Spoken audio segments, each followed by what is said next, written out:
Pride and Prejudice by Jane Austen. Chapter 41. The first week of their return was soon gone. The second began. It was the last of the regiment's stay in Meryton, and all the young ladies in the neighbourhood were drooping apace. The dejection was almost universal. The elder Miss Bennets alone were still able to eat, drink, and sleep, and pursue the usual course of their employments.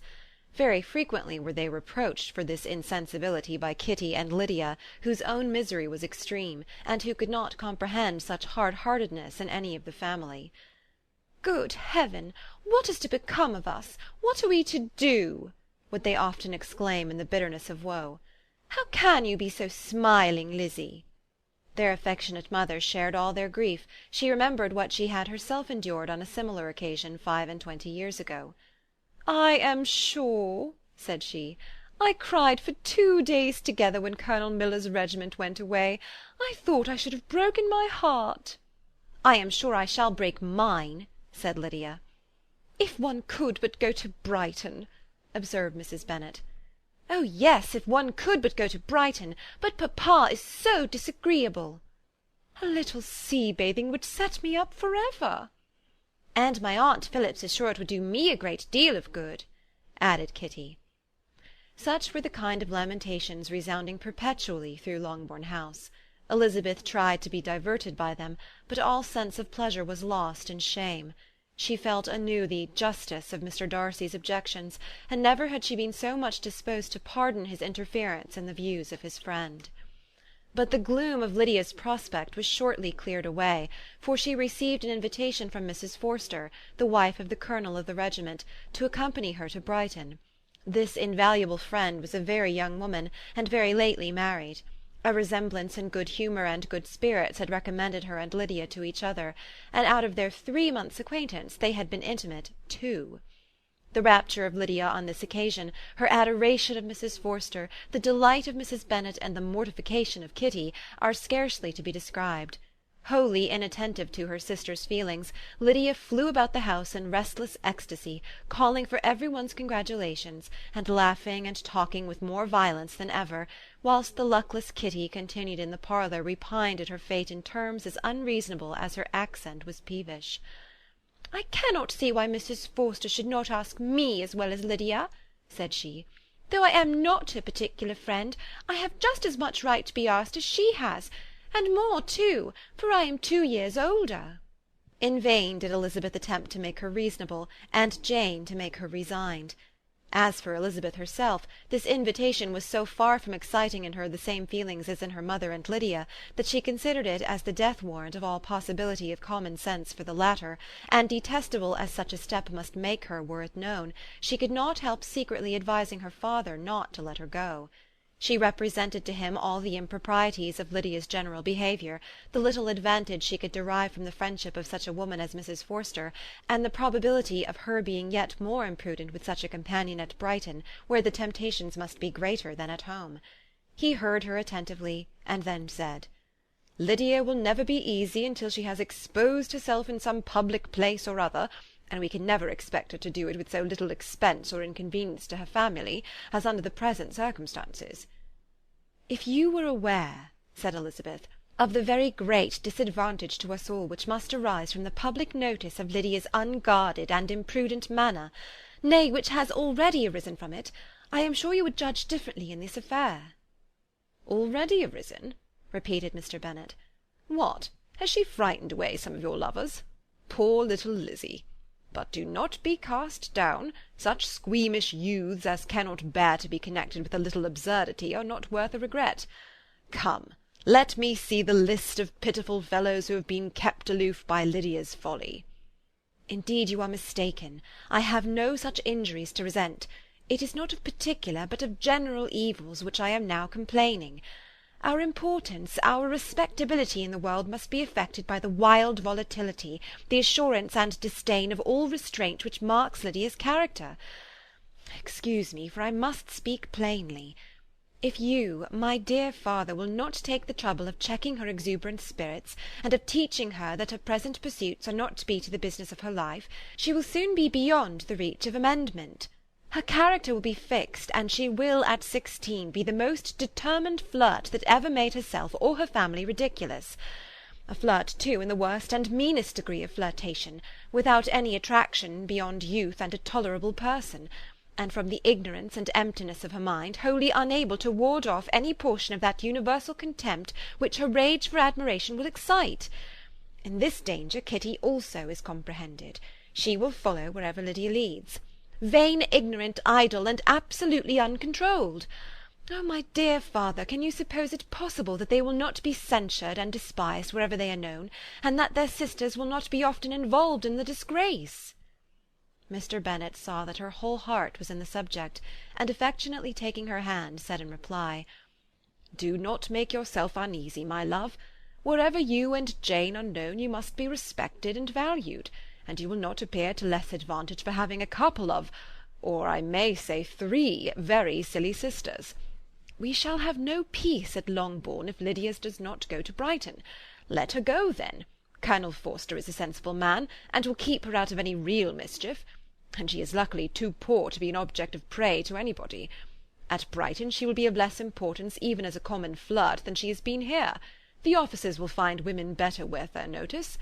Let us hope, therefore, that her being there may teach her her own insignificance.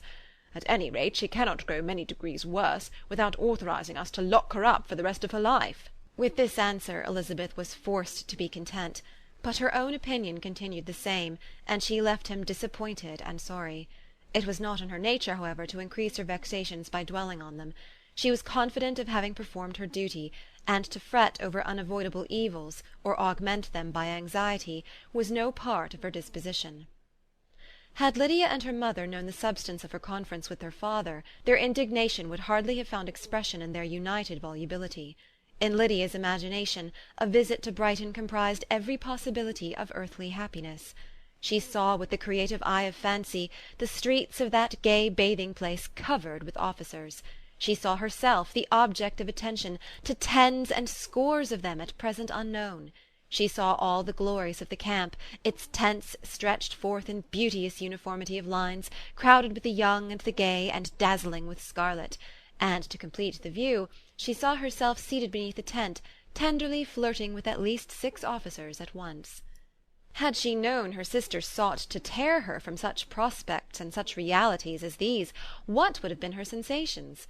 They could have been only understood by her mother, who might have felt nearly the same. Lydia's going to Brighton was all that consoled her for her melancholy conviction of her husband's never intending to go there himself. But they were entirely ignorant of what had passed, and their raptures continued, with little intermission, to the very day of Lydia's leaving home. Elizabeth was now to see Mr. Wickham for the last time. Having been frequently in company with him since her return, agitation was pretty well over, the agitations of formal partiality entirely so. She had even learnt to detect, in the very gentleness which had first delighted her, an affectation and a sameness to disgust and weary. In his present behaviour to herself, moreover, she had a fresh source of displeasure, for the inclination he soon testified of renewing those intentions which had marked the early part of their acquaintance could only serve, after what had since passed, to provoke her. She lost all concern for him in finding herself thus selected as the object of such idle and frivolous gallantry, and while she steadily repressed it, could not but feel the reproof contained in his believing that however long, and for whatever cause, his attentions had been withdrawn, her vanity would be gratified, and her preference secured at any time by their renewal. On the very last day of the regiment's remaining at Meryton, he dined with the other officers at Longbourn, and so little was Elizabeth disposed to part from him in good humour, that on his making some inquiry as to the manner in which her time had passed at Hunsford, she mentioned Colonel Fitzwilliam's and Mr. Darcy's having both spent 3 weeks at Rosings, and asked him if he was acquainted with the former.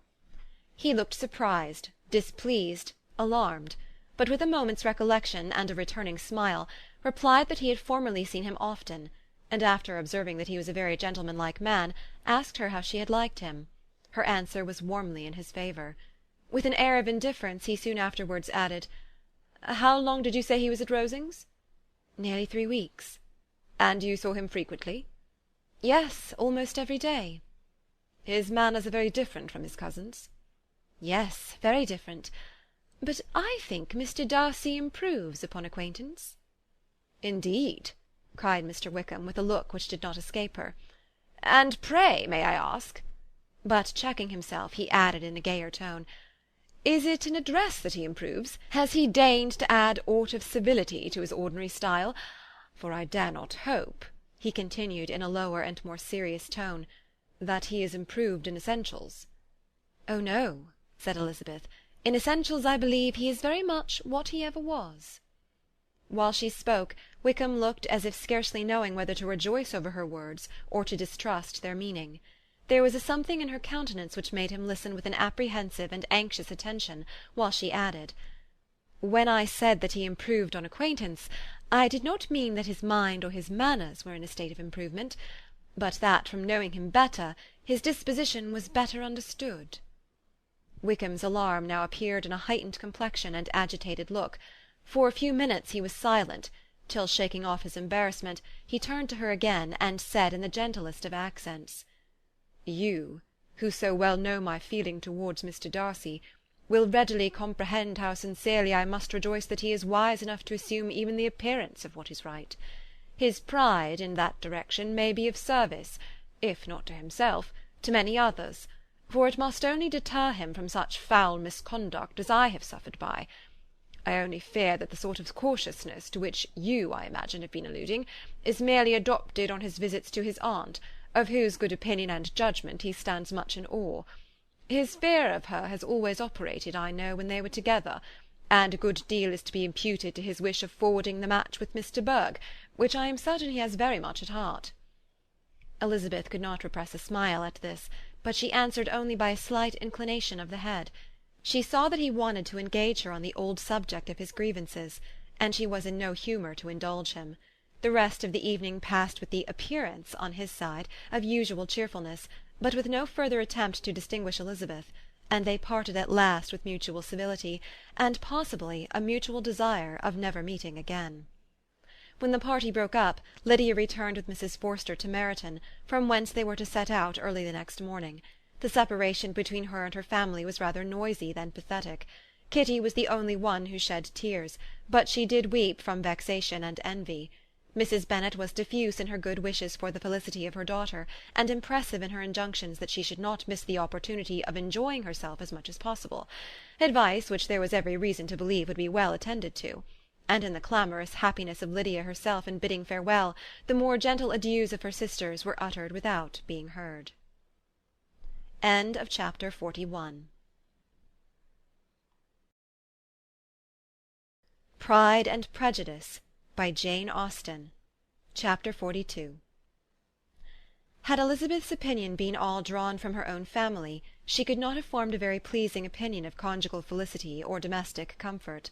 Her father, captivated by youth and beauty, and that appearance of good humour which youth and beauty generally give, had married a woman whose weak understanding and illiberal mind had very early in their marriage put an end to all real affection for her.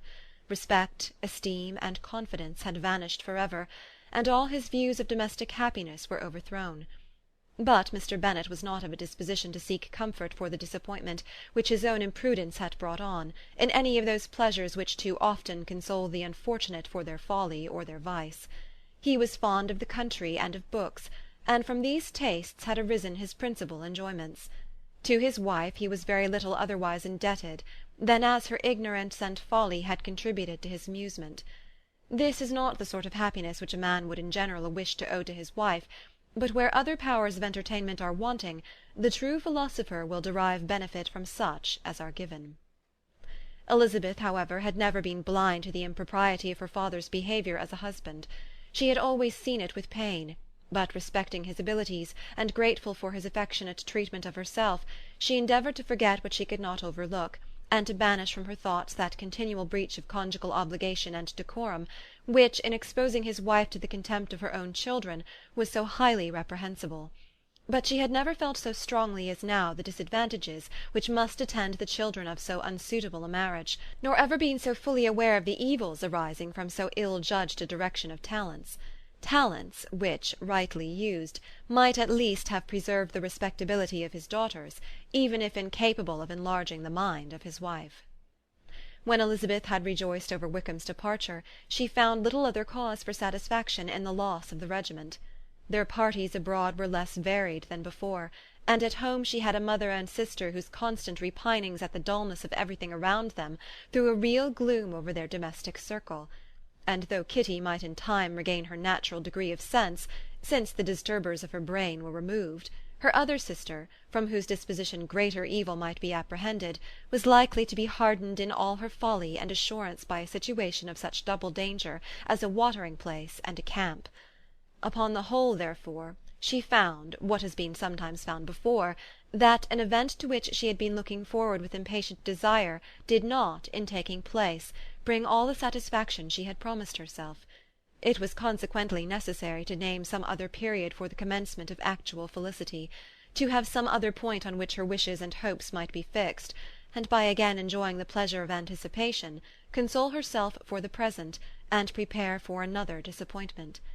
Her tour to the Lakes was now the object of her happiest thoughts. It was the best consolation for all the uncomfortable hours which the discontentedness of her mother and Kitty made inevitable, and could she have included Jane in the scheme, every part of it would have been perfect. "But it is fortunate," thought she, "that I have something to wish for. Were the whole arrangement complete, my disappointment would be certain. But here, by carrying with me one ceaseless source of regret in my sister's absence, I may reasonably hope to have all my expectations of pleasure realized. A scheme of which every part promises delight can never be successful, and general disappointment is only warded off by the defence of some little peculiar vexation." When Lydia went away she promised to write very often and very minutely to her mother and Kitty, but her letters were always long expected and always very short.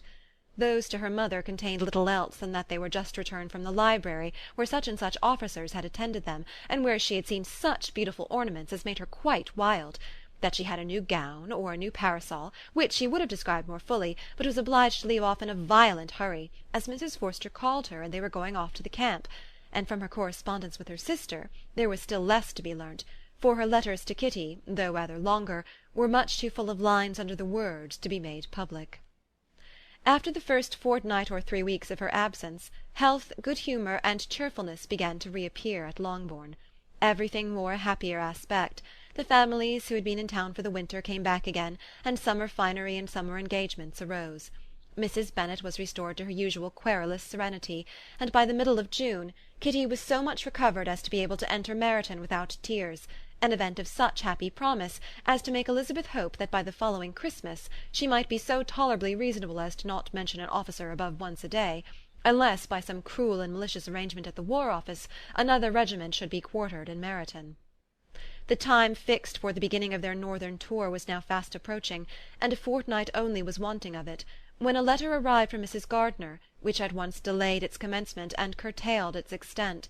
Mr. Gardiner would be prevented by business from setting out till a fortnight later in July, and must be in London again within a month, and as that left too short a period for them to go so far and see so much as they had proposed, or at least to see it with the leisure and comfort they had built on, they were obliged to give up the Lakes, and substitute a more contracted tour, and according to the present plan were to go no farther northwards than Derbyshire. In that country there was enough to be seen to occupy the chief of their 3 weeks, and to Mrs. Gardiner it had a peculiarly strong attraction. The town where she had formerly passed some years of her life, and where they were now to spend a few days, was probably as great an object of her curiosity as all the celebrated beauties of Matlock, Chatsworth, Dovedale, or the Peak. Elizabeth was excessively disappointed. She had set her heart on seeing the Lakes, and still thought there might have been time enough. But it was her business to be satisfied, and certainly her temper to be happy, and all was soon right again. With the mention of Derbyshire there were many ideas connected. It was impossible for her to see the word without thinking of Pemberley and its owner. "But surely," said she, "I may enter his county without impunity, and rob it of a few petrified spars without his perceiving me." The period of expectation was now doubled. 4 weeks were to pass away before her uncle and aunt's arrival. But they did pass away, and Mr. and Mrs. Gardiner, with their 4 children, did at length appear at Longbourn.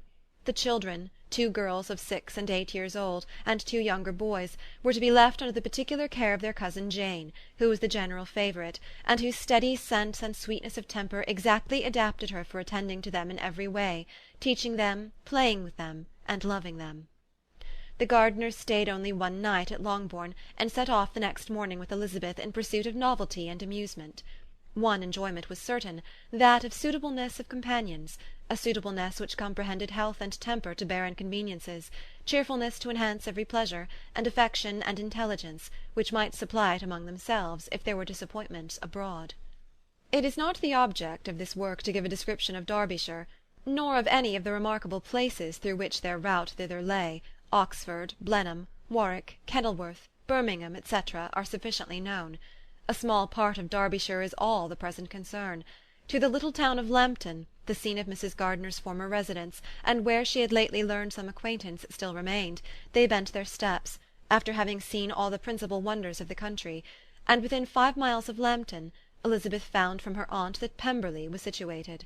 It was not in their direct road, nor more than a mile or two out of it. In talking over their route the evening before, Mrs. Gardiner expressed an inclination to see the place again. Mr. Gardiner declared his willingness, and Elizabeth was applied to for her approbation. "My love, should not you like to see a place of which you have heard so much?" said her aunt. "A place, too, with which so many of your acquaintances are connected. Wickham passed all his youth there, you know." Elizabeth was distressed. She felt that she had no business at Pemberley, and was obliged to assume a disinclination for seeing it. She must own that she was tired of seeing great houses. After going over so many, she really had no pleasure in fine carpets or satin curtains. Mrs. Gardiner abused her stupidity. "If it were merely a fine house richly furnished," said she, "I should not care about it myself, but the grounds are delightful. They have some of the finest woods in the country." Elizabeth said no more, but her mind could not acquiesce.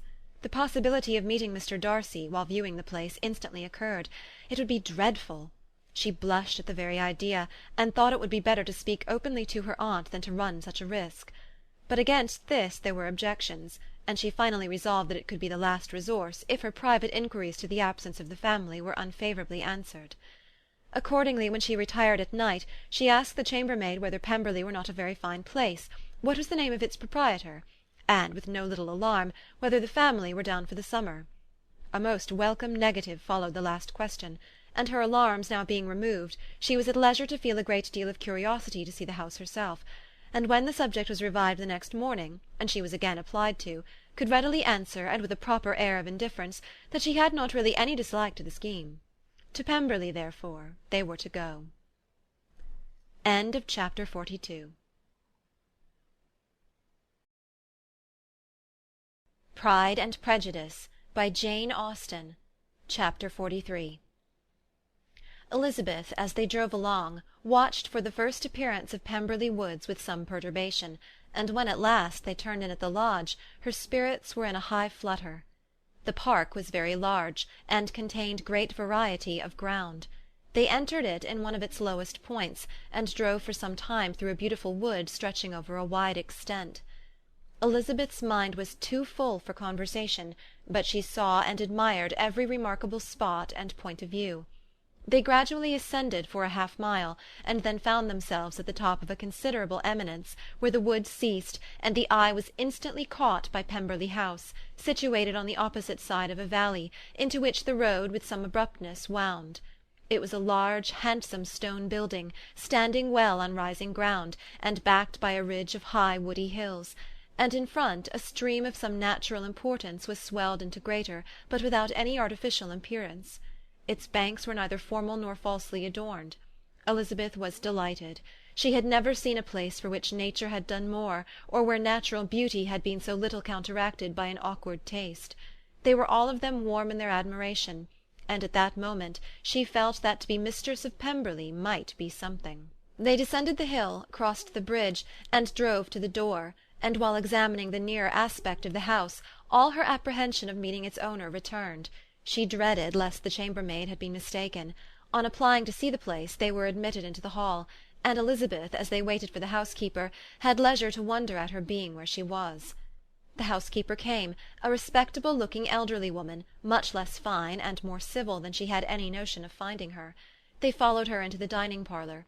It was a large, well-proportioned room, handsomely fitted up. Elizabeth, after slightly surveying it, went to a window to enjoy its prospect. The hill, crowned with wood, which they had descended, receiving increased abruptness from the distance, was a beautiful object. Every disposition of the ground was good, and she looked on the whole scene, the river, the trees scattered on its banks, and the winding of the valley as far as she could trace it, with delight. As they passed into other rooms these objects were taking different positions, but from every window there were beauties to be seen. The rooms were lofty and handsome, and their furniture suitable to the fortunes of its proprietor; but Elizabeth saw, with admiration of his taste, that it was neither gaudy nor uselessly fine, with less of splendour and more real elegance than the furniture of Rosings.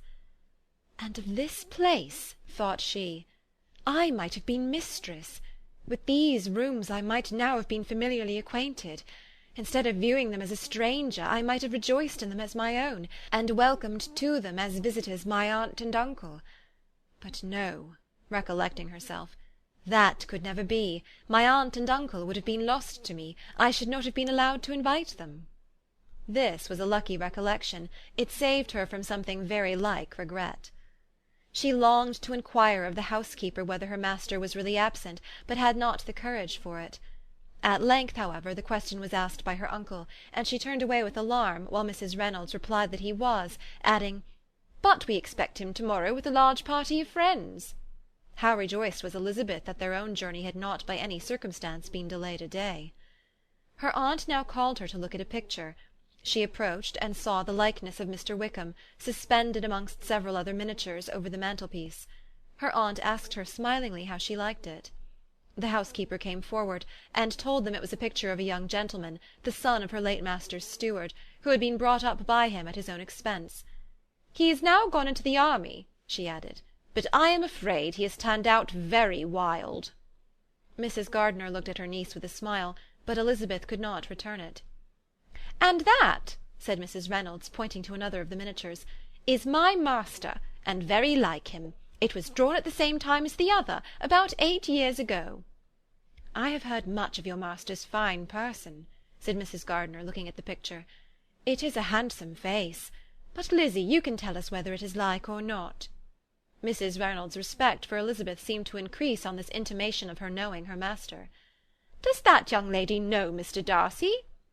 Elizabeth coloured and said, "A little." "And do you not think him a very handsome gentleman, ma'am?" "Yes, very handsome." "I am sure I know none so handsome. But in the gallery upstairs you will see a finer, larger picture of him than this. This room was my late master's favourite room, and these miniatures are just as they used to be then. He was very fond of them." This accounted to Elizabeth for Mr. Wickham's being among them. Mrs. Reynolds then directed their attention to one of Miss Darcy, drawn when she was only 8 years old. "And is Miss Darcy as handsome as her brother?" said Mrs. Gardiner. "Oh, yes, the handsomest young lady that ever was seen, and so accomplished. She plays and sings all day long. In the next room is a new instrument just come down for her, a present from my master. She comes here to-morrow with him." Mr. Gardiner, whose manners were very easy and pleasant, encouraged her communicativeness by his questions and remarks. Mrs. Reynolds, either by pride or attachment, had evidently great pleasure in talking of her master and his sister. "Is your master much at Pemberley in the course of the year?" "Not so much as I could wish, sir, but I dare say he may spend half his time here, and Miss Darcy is always down for the summer months." "Except," thought Elizabeth, "when she goes to Ramsgate." "If your master would marry, you might see more of him." "Yes, sir, but I do not know when that will be. I do not know who is good enough for him." Mr. and Mrs. Gardiner smiled. Elizabeth could not help saying, "It is very much to his credit, I am sure, that you should think so." "I say no more than the truth, and everybody will say that knows him," replied the other. Elizabeth thought this was going pretty far, and she listened with increasing astonishment as the housekeeper added, "I have never known a cross word from him in my life, and I have known him ever since he was 4 years old." This was praise, of all others most extraordinary, most opposite to her ideas. That he was not a good-tempered man had been her firmest opinion. Her keenest attention was awakened. She longed to hear more, and was grateful to her uncle for saying, "There are very few people of whom so much can be said. You are lucky in having such a master." "Yes, sir, I know I am. If I were to go through the world, I could not meet with a better. But I have always observed that they who are good-natured when children are good-natured when they grow up, and he was always the sweetest-tempered, most generous-hearted boy in the world." Elizabeth almost stared at her. "Can this be Mr. Darcy?" thought she. "His father was an excellent man," said Mrs. Gardiner. "Yes, ma'am, that he was indeed, and his son will be just like him, just as affable to the poor." Elizabeth listened, wondered, doubted, and was impatient for more. Mrs. Reynolds could interest her on no other point. She related the subjects of the pictures, the dimensions of the rooms, and the price of the furniture in vain. Mr. Gardiner, highly amused by the kind of family prejudice to which he attributed her excessive commendation of her master, soon led again to the subject, and she dwelt with energy on his many merits as they proceeded together up the great staircase. "He is the best landlord and the best master," said she, "that ever lived. Not like the wild young men nowadays who think of nothing but themselves. There is not one of his tenants or servants but will give him a good name. Some people call him proud, but I am sure I never saw anything of it. To my fancy it is only because he does not rattle away like other young men." "In what an amiable light does this place him!" thought Elizabeth. "This fine account of him," whispered her aunt as they walked, "is not quite consistent with his behaviour to our poor friend." "Perhaps we might be deceived." "That is not very likely. Our authority was too good." On reaching the spacious lobby above, they were shown into a very pretty sitting-room, lately fitted up with greater elegance and lightness than the apartments below, and were informed that it was but just done to give pleasure to Miss Darcy, who had taken a liking to the room when last at Pemberley. "He is certainly a good brother," said Elizabeth as she walked towards one of the windows. Mrs. Reynolds anticipated Miss Darcy's delight when she should enter the room. "And this is always the way with him," she added. "Whatever can give his sister any pleasure is sure to be done in a moment. There is nothing he would not do for her." The picture gallery, and 2 or 3 of the principal bedrooms, were all that remained to be shown.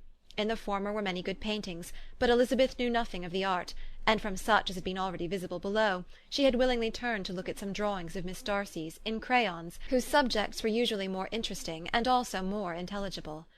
In the gallery there were many family portraits, but they could have little to fix the attention of a stranger. Elizabeth walked in quest of the only face whose features would be known to her. At last it arrested her, and she beheld a striking resemblance to Mr. Darcy, with such a smile over the face as she remembered to have sometimes seen when he looked at her. She stood several minutes before the picture in earnest contemplation, and returned to it again before they quitted the gallery. Mrs. Reynolds informed them that it had been taken in his father's lifetime. There was certainly at this moment in Elizabeth's mind a more gentle sensation towards the original than she had ever felt at the height of their acquaintance. The commendation bestowed on him by Mrs. Reynolds was of no trifling nature. What praise is more valuable than the praise of an intelligent servant? As a brother, a landlord, a master, she considered how many people's happiness were in his guardianship, how much of pleasure or pain was it in his power to bestow, how much of good or evil must be done by him. Every idea that had been brought forward by the housekeeper was favourable to his character, and as she stood before the canvas on which he was represented, and fixed his eyes upon herself, she thought of his regard with a deeper sentiment of gratitude than it had ever raised before. She remembered its warmth, and softened its impropriety of expression. When all of the house that was open to general inspection had been seen, they returned downstairs, and taking leave of the housekeeper, were consigned over to the gardener, who met them at the hall door. As they walked across the hall towards the river, Elizabeth turned back to look again. Her aunt and uncle stopped also, and while the former was conjecturing as to the date of the building, the owner of it himself suddenly came forward from the road, which led behind it to the stables. They were within 20 yards of each other, and so abrupt was his appearance that it was impossible to avoid his sight. Their eyes instantly met, and the cheeks of both were overspread with the deepest blush. He absolutely stared, and for a moment seemed immovable from surprise, but shortly recovering himself, advanced toward the party, and spoke to Elizabeth, if not in terms of perfect composure, at least of perfect civility. She had instinctively turned away, but stopping on his approach, received his compliments with an embarrassment impossible to be overcome. Had his first appearance, or his resemblance to the picture they had just been examining, been insufficient to assure the other two that they now saw Mr. Darcy, the gardener's expression of surprise on beholding his master must immediately have told it. They stood a little aloof while he was talking to their niece, who, astonished and confused, scarcely dared lift her eyes to his face, and knew not what answer she returned to his civil inquiries after her family. Amazed at the alteration of his manner since they last parted, every sentence that he uttered was increasing her embarrassment, and every idea of the impropriety of her being found there recurring to her mind, the few minutes in which they continued were some of the most uncomfortable in her life. Nor did he seem much more at ease, When he spoke, his accent had none of its usual sedateness, and he repeated his inquiries as to the time of her having left Longbourn, and of her having stayed in Derbyshire, so often, and in so hurried a way, as plainly spoke the distraction of his thoughts. At length every idea seemed to fail him, and after standing a few moments without saying a word, he suddenly recollected himself and took leave. The others then joined her, and expressed admiration of his figure, but Elizabeth heard not a word, and wholly engrossed by her own feelings, followed them in silence. She was overpowered by shame and vexation. Her coming there was the most unfortunate, the most ill-judged thing in the world. How strange it must appear to him! And what a disgraceful light might it not strike so vain a man! It might seem as if she had purposely thrown herself in his way again. Oh, why did she come? Or why did he thus come a day before he was expected? Had they been only 10 minutes sooner, they should have been beyond the reach of his discrimination, for it was plain that he was that moment arrived, that moment alighted from his horse or his carriage. She blushed again and again over the perverseness of the meeting. And his behaviour, so strikingly altered, what could it mean? That he should even speak to her was amazing, but to speak with such civility, to inquire after her family! Never in her life had she seen his manners so little dignified, never had he spoken with such gentleness as on this unexpected meeting. What a contrast did it offer to his last address in Rosings Park, when he put his letter into her hand! She knew not what to think, or how to account for it. They had now entered a beautiful walk by the side of the water, and every step was bringing forward a nobler fall of ground, or a finer reach of the woods to which they were approaching. But it was some time before Elizabeth was sensible of any of it, and though she answered mechanically to the repeated appeals of her aunt and uncle, and seemed to direct her eyes to such objects as they pointed out, she distinguished no part of the scene. Her thoughts were all fixed on that one spot of Pemberley House, whichever it might be, where Mr. Darcy then was. She longed to know what at the moment was passing in his mind, in what manner he thought of her, and whether, in defiance of everything, she was still dear to him. Perhaps he had been civil only because he felt himself at ease, yet there had been that in his voice which was not like ease. Whether he had felt more of pain or of pleasure in seeing her she could not tell, but he certainly had not seen her with composure. At length, however, the remarks of her companions on her absence of mind aroused her, and she felt the necessity of appearing more like herself. They entered the woods, and bidding adieu to the river for a while, ascended some of the higher grounds, when in spots where the opening of the trees gave the eye power to wander were many charming views of the valley, the opposite hills, with the long range of woods overspreading many, and occasionally part of the stream. Mr. Gardiner expressed a wish of going round the whole park, but feared it might be beyond a walk. With a triumphant smile they were told that it was 10 miles round. It settled the matter, and they pursued the accustomed circuit, which brought them again after some time in a descent among hanging woods, to the edge of the water, and one of its narrowest parts. They crossed it by a simple bridge, in character with the general air of the scene.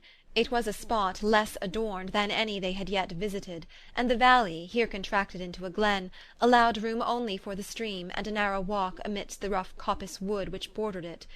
Elizabeth longed to explore its windings, but when they had crossed the bridge, and perceived their distance from the house, Mrs. Gardiner, who was not a great walker, could go no further, and thought only of returning to the carriage as quickly as possible. Her niece was therefore obliged to submit, and they took their way towards the house on the opposite side of the river, in the nearest direction.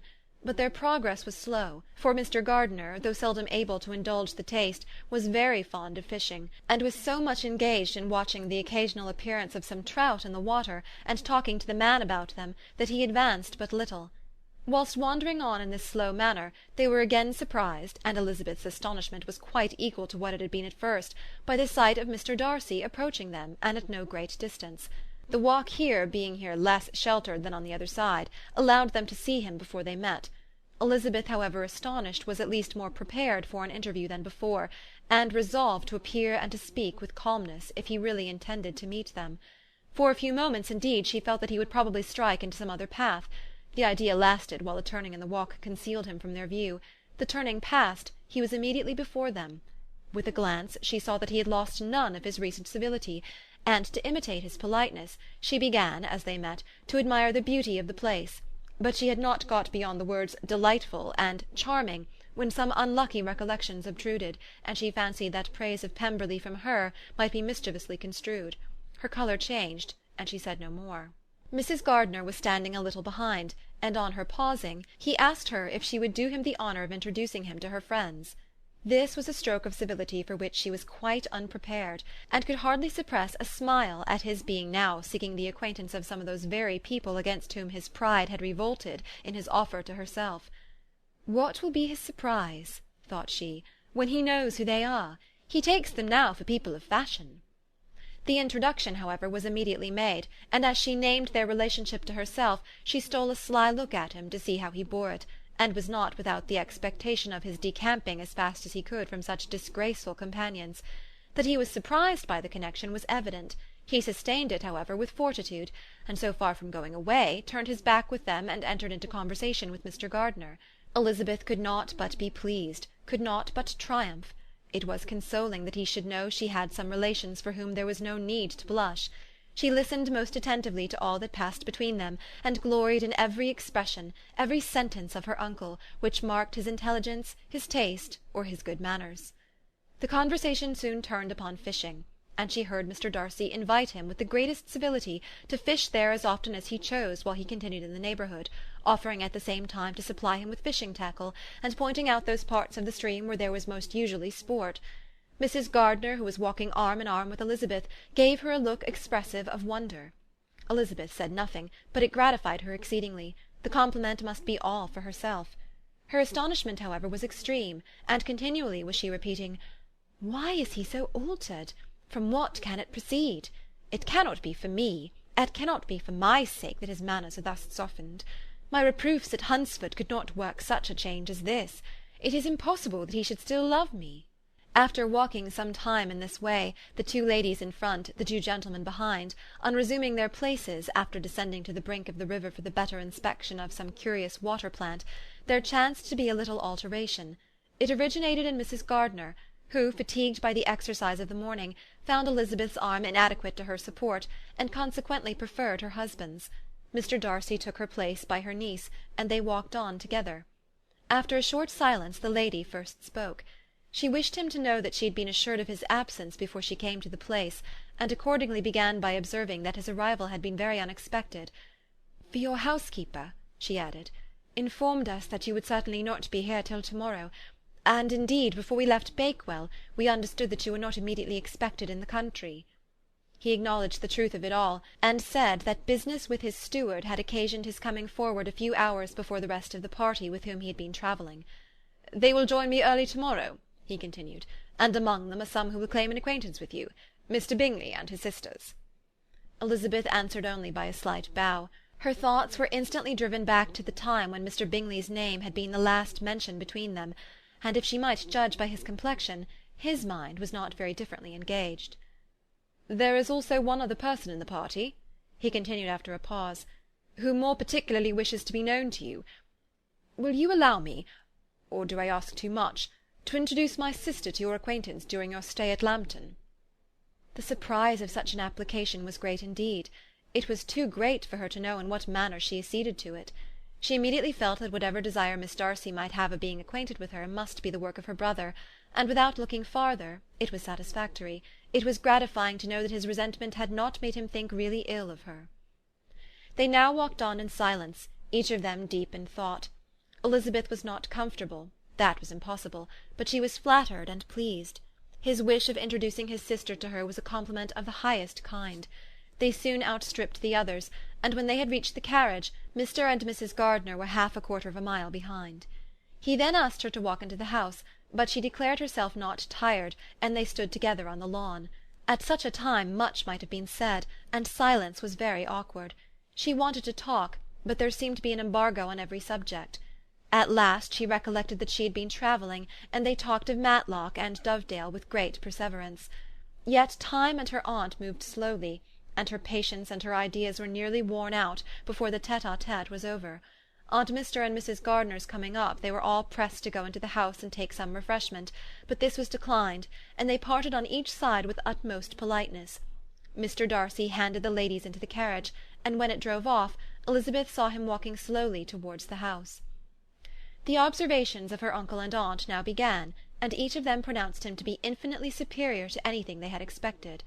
"He is perfectly well behaved, polite and unassuming," said her uncle. "There is something a little stately in him, to be sure," replied her aunt, "but it is confined to his air, and is not unbecoming. I can now say with the housekeeper, that though some people may call him proud, I have seen nothing of it."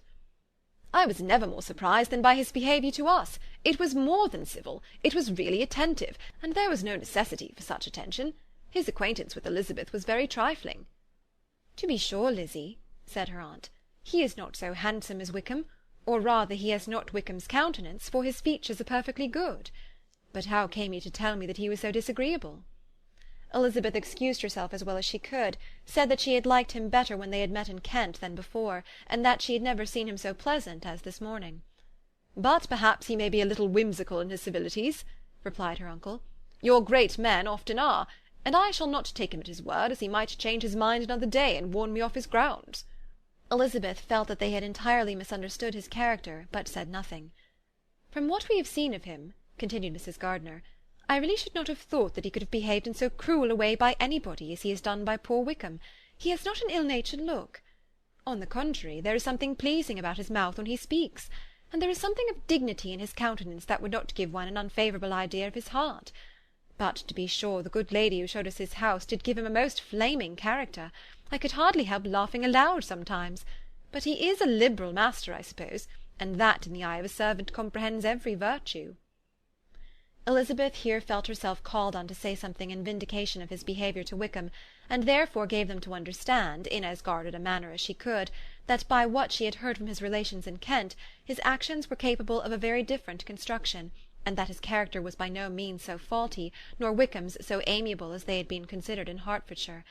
In confirmation of this, she related the particulars of all the pecuniary transactions in which they had been connected, without actually naming her authority, but stating it to be such as might be relied on.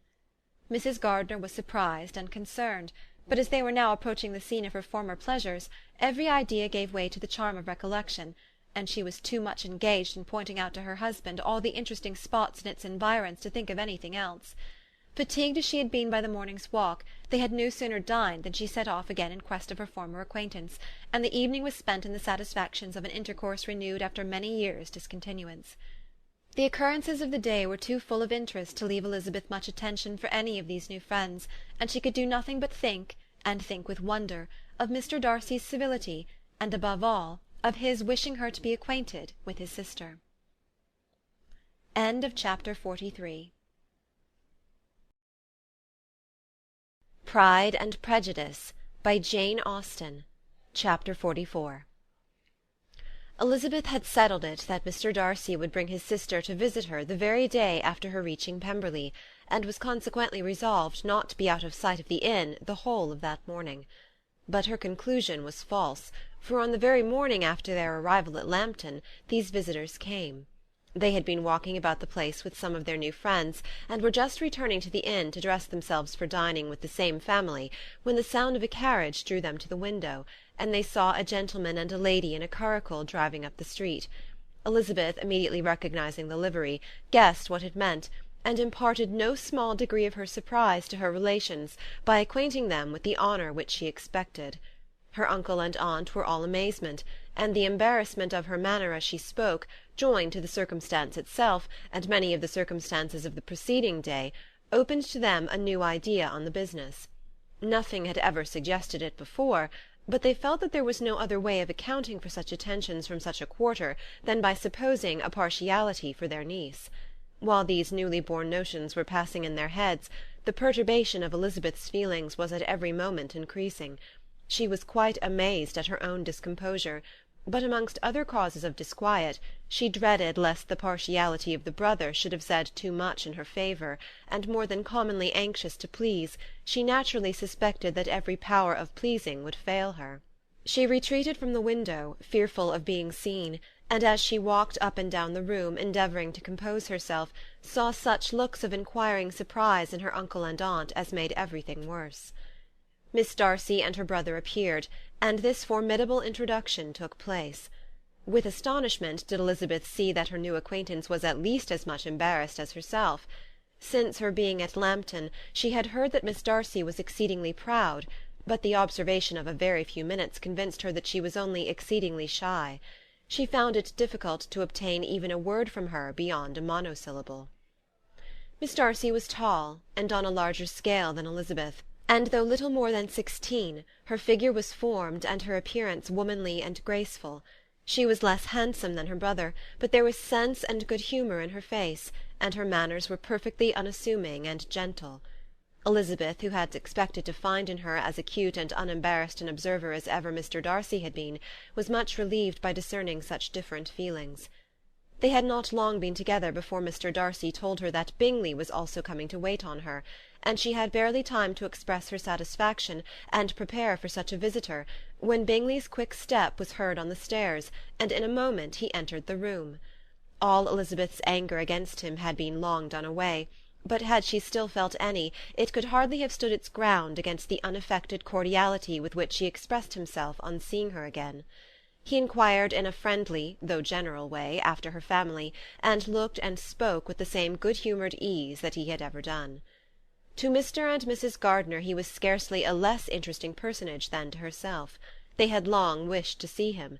The whole party before them, indeed, excited a lively attention. The suspicions which had just arisen of Mr. Darcy and their niece directed their observation towards each with an earnest though guarded inquiry, and they soon drew from those inquiries the full conviction that one of them at least knew what it was to love. Of the ladies' sensations they remained a little in doubt, but that the gentleman was overflowing with admiration was evident enough. Elizabeth, on her side, had much to do. She wanted to ascertain the feelings of each of her visitors, she wanted to compose her own, and to make herself agreeable to all, and in the latter object, where she feared most to fail, she was most sure of success, for those to whom she endeavoured to give pleasure were prepossessed in her favour. Bingley was ready, Georgiana was eager, and Darcy determined to be pleased. In seeing Bingley her thoughts naturally flew to her sister, and oh, how ardently did she long to know whether any of his were directed in a like manner. Sometimes she could fancy that he talked less than on former occasions, and once or twice pleased herself with the notion that, as he looked at her, he was trying to trace a resemblance. But though this might be imaginary, she could not be deceived as to his behaviour to Miss Darcy, who had been set up as a rival to Jane. No look appeared on either side that spoke particular regard. Nothing occurred between them that could justify the hopes of his sister. On this point she was soon satisfied, and 2 or 3 little circumstances occurred ere they parted, which in her anxious interpretation denoted a recollection of Jane not untinctured by tenderness, and a wish of saying more that might lead to the mention of her, had he dared.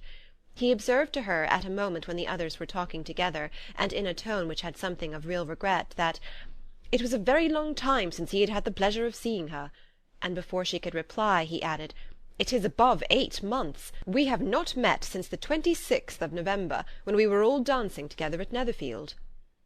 Elizabeth was pleased to find his memory so exact, and he afterwards took occasion to ask her, when unattended to by any of the rest, whether all her sisters were at Longbourn.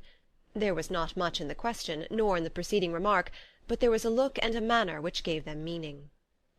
It was not often that she could turn her eyes on Mr. Darcy himself, but whenever she did catch a glimpse, she saw an expression of general complaisance, and in all that he said she heard an accent so removed from hauteur or disdain of his companions, as convinced her that the improvement of manners which she had yesterday witnessed, however temporary its existence might prove, had at least outlived one day. When she saw him thus seeking the acquaintance and courting the good opinion of people with whom any intercourse a few months ago would have been a disgrace, when she saw him thus civil, not only to herself, but to the very relations whom he had openly disdained, and recollected their last lively scene in Hunsford Parsonage, the difference, the change, was so great, and struck so forcibly on her mind, that she could hardly restrain her astonishment from being visible. Never, even in the company of his dear friends at Netherfield, or his dignified relations at Rosings, had she seen him so desirous to please, so free from self-consequence or unbending reserve, as now, when no importance could result from the success of his endeavours, and when even the acquaintance of those to whom his attentions were addressed would draw down the ridicule and censure of the ladies both of Netherfield and Rosings. Their visitors stayed with them above half an hour, and when they arose to depart, Mr. Darcy called on his sister to join him in expressing their wish of seeing Mr. and Mrs. Gardiner and Miss Bennet to dinner at Pemberley before they left the country. Miss Darcy, though with a diffidence which marked her little in the habit of giving invitations, readily obeyed. Mrs. Gardiner looked at her niece, desirous of knowing how she, whom the invitation most concerned, felt disposed as to its acceptance, but Elizabeth had turned away her head. Presuming, however, that this studied avoidance spoke rather a momentary embarrassment than any dislike of the proposal, and seeing in her husband, who was fond of society, a perfect willingness to accept it, she ventured to engage for their attendance, and the day after the next was fixed on. Bingley expressed great pleasure in the certainty of seeing Elizabeth again, having still a great deal to say to her, and many enquiries to make after all their Hertfordshire friends. Elizabeth, construing all this into a wish of hearing her speak of her sister, was pleased, and on this account, as well as some others, found herself, when their visitors left them, capable of considering the last half-hour with some satisfaction, though while it was passing, the enjoyment of it had been little. Eager to be alone, and fearful of inquiries or hints from her uncle and aunt, she stayed with them only long enough to hear their favourable opinion of Bingley, and then hurried away to dress. But she had no reason to fear Mr. and Mrs. Gardiner's curiosity. It was not their wish to force her communication. It was evident that she was much better acquainted with Mr. Darcy than they had before any idea of. It was evident that he was very much in love with her. They saw much to interest, but nothing to justify inquiry. Of Mr. Darcy it was now a matter of anxiety to think well, and as far as their acquaintance reached, there was no fault to find. They could not be untouched by his politeness, and had they drawn his character from their own feelings and his servant's report, without any reference to any other account, the circle in Hertfordshire to which he was known would not have recognized it for Mr. Darcy. There was now an interest, however, in believing the housekeeper, and they soon became sensible that the authority of a servant who had known him since he was 4 years old, and whose own manners indicated respectability, was not to be hastily rejected. Neither had anything occurred in the intelligence of their Lambton friends that could materially lessen its weight. They had nothing to accuse him of but pride.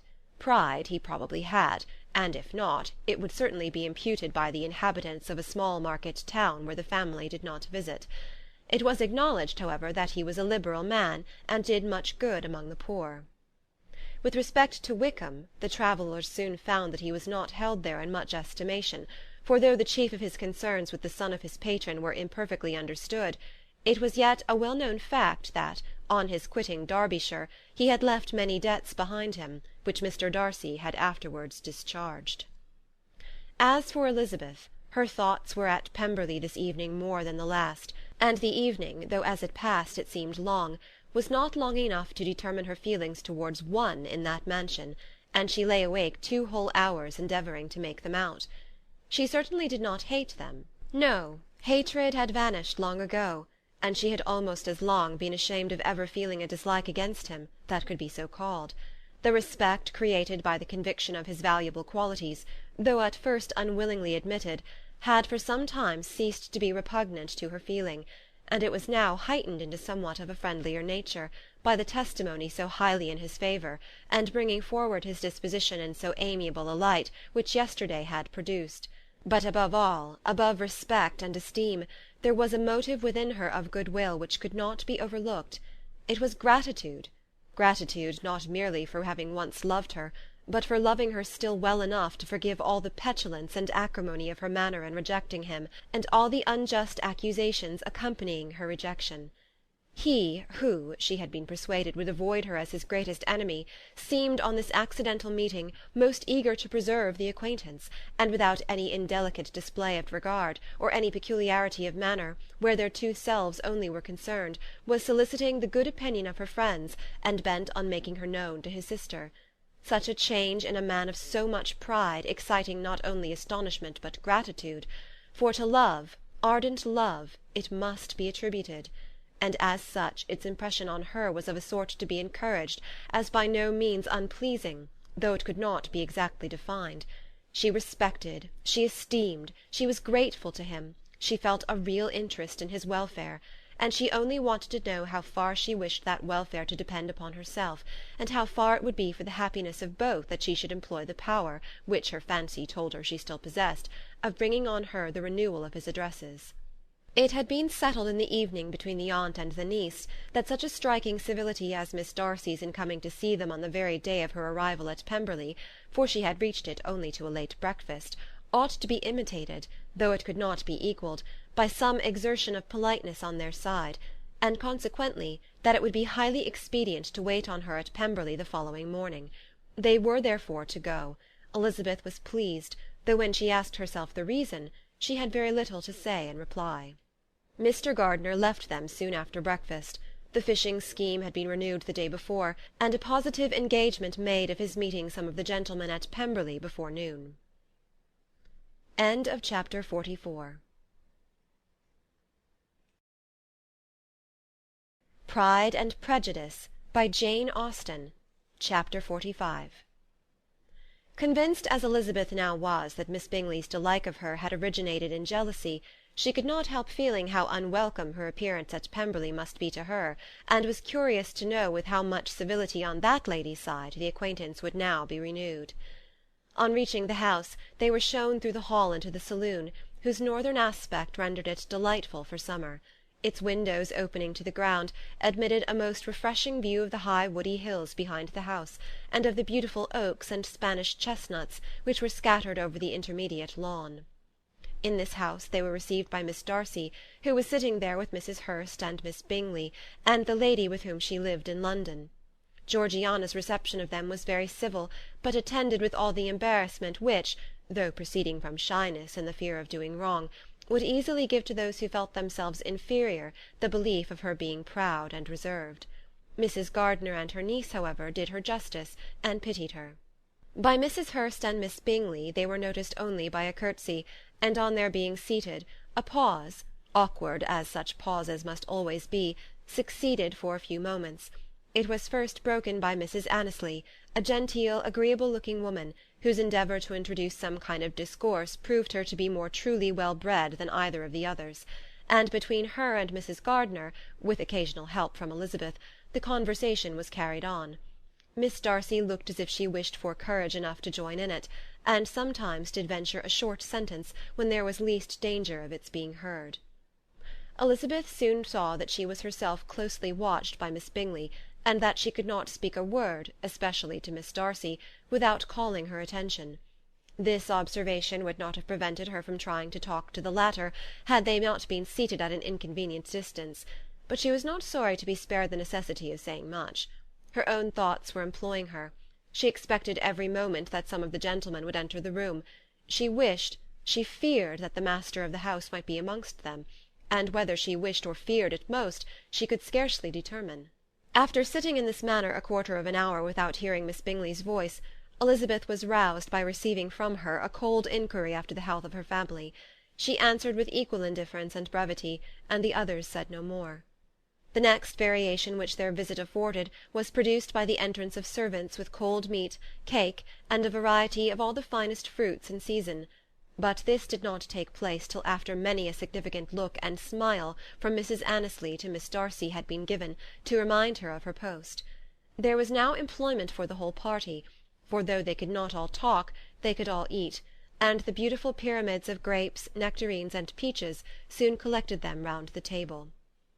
While thus engaged, Elizabeth had a fair opportunity of deciding whether she most feared or wished for the appearance of Mr. Darcy, by the feelings which prevailed on his entering the room, and then, though but a moment before she had believed her wishes to predominate, she began to regret that he came. He had been some time with Mr. Gardiner, who, with 2 or 3 other gentlemen from the house, was engaged by the river, and had left him only on learning that the ladies of the family intended a visit to Georgiana that morning. No sooner did he appear than Elizabeth wisely resolved to be perfectly easy and unembarrassed, a resolution the more necessary to be made, but perhaps not the more easily kept, because she saw that the suspicions of the whole party were awakened against them, and that there was scarcely an eye which did not watch his behaviour when he first came into the room. In no countenance was attentive curiosity so strongly marked as in Miss Bingley's, in spite of the smiles which overspread her face whenever she spoke to one of its objects, for jealousy had not yet made her desperate, and her attentions to Mr. Darcy were by no means over. Miss Darcy, on her brother's entrance, exerted herself much more to talk, and Elizabeth saw that he was anxious for his sister and herself to get acquainted, and forwarded as much as possible every attempt at conversation on either side. Miss Bingley saw all this likewise, and in the imprudence of anger took the first opportunity of saying, with sneering civility, "Pray, Miss Eliza, are not the Blankshire militia removed from Meryton? They must be a great loss to your family." In Darcy's presence she dared not mention Wickham's name, but Elizabeth instantly comprehended that he was uppermost in her thoughts, and the various recollections connected with him gave her a moment's distress, but exerting herself vigorously to repel the ill-natured attack, she presently answered the question in a tolerably detached tone. While she spoke, an involuntary glance showed her Darcy, with a heightened complexion, earnestly looking at her, and his sister overcome with confusion, and unable to lift up her eyes.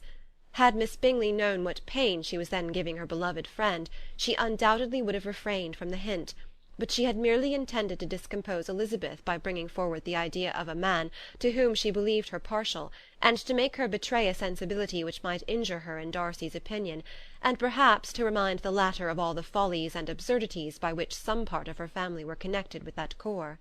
Not a syllable had ever reached her of Miss Darcy's meditated elopement.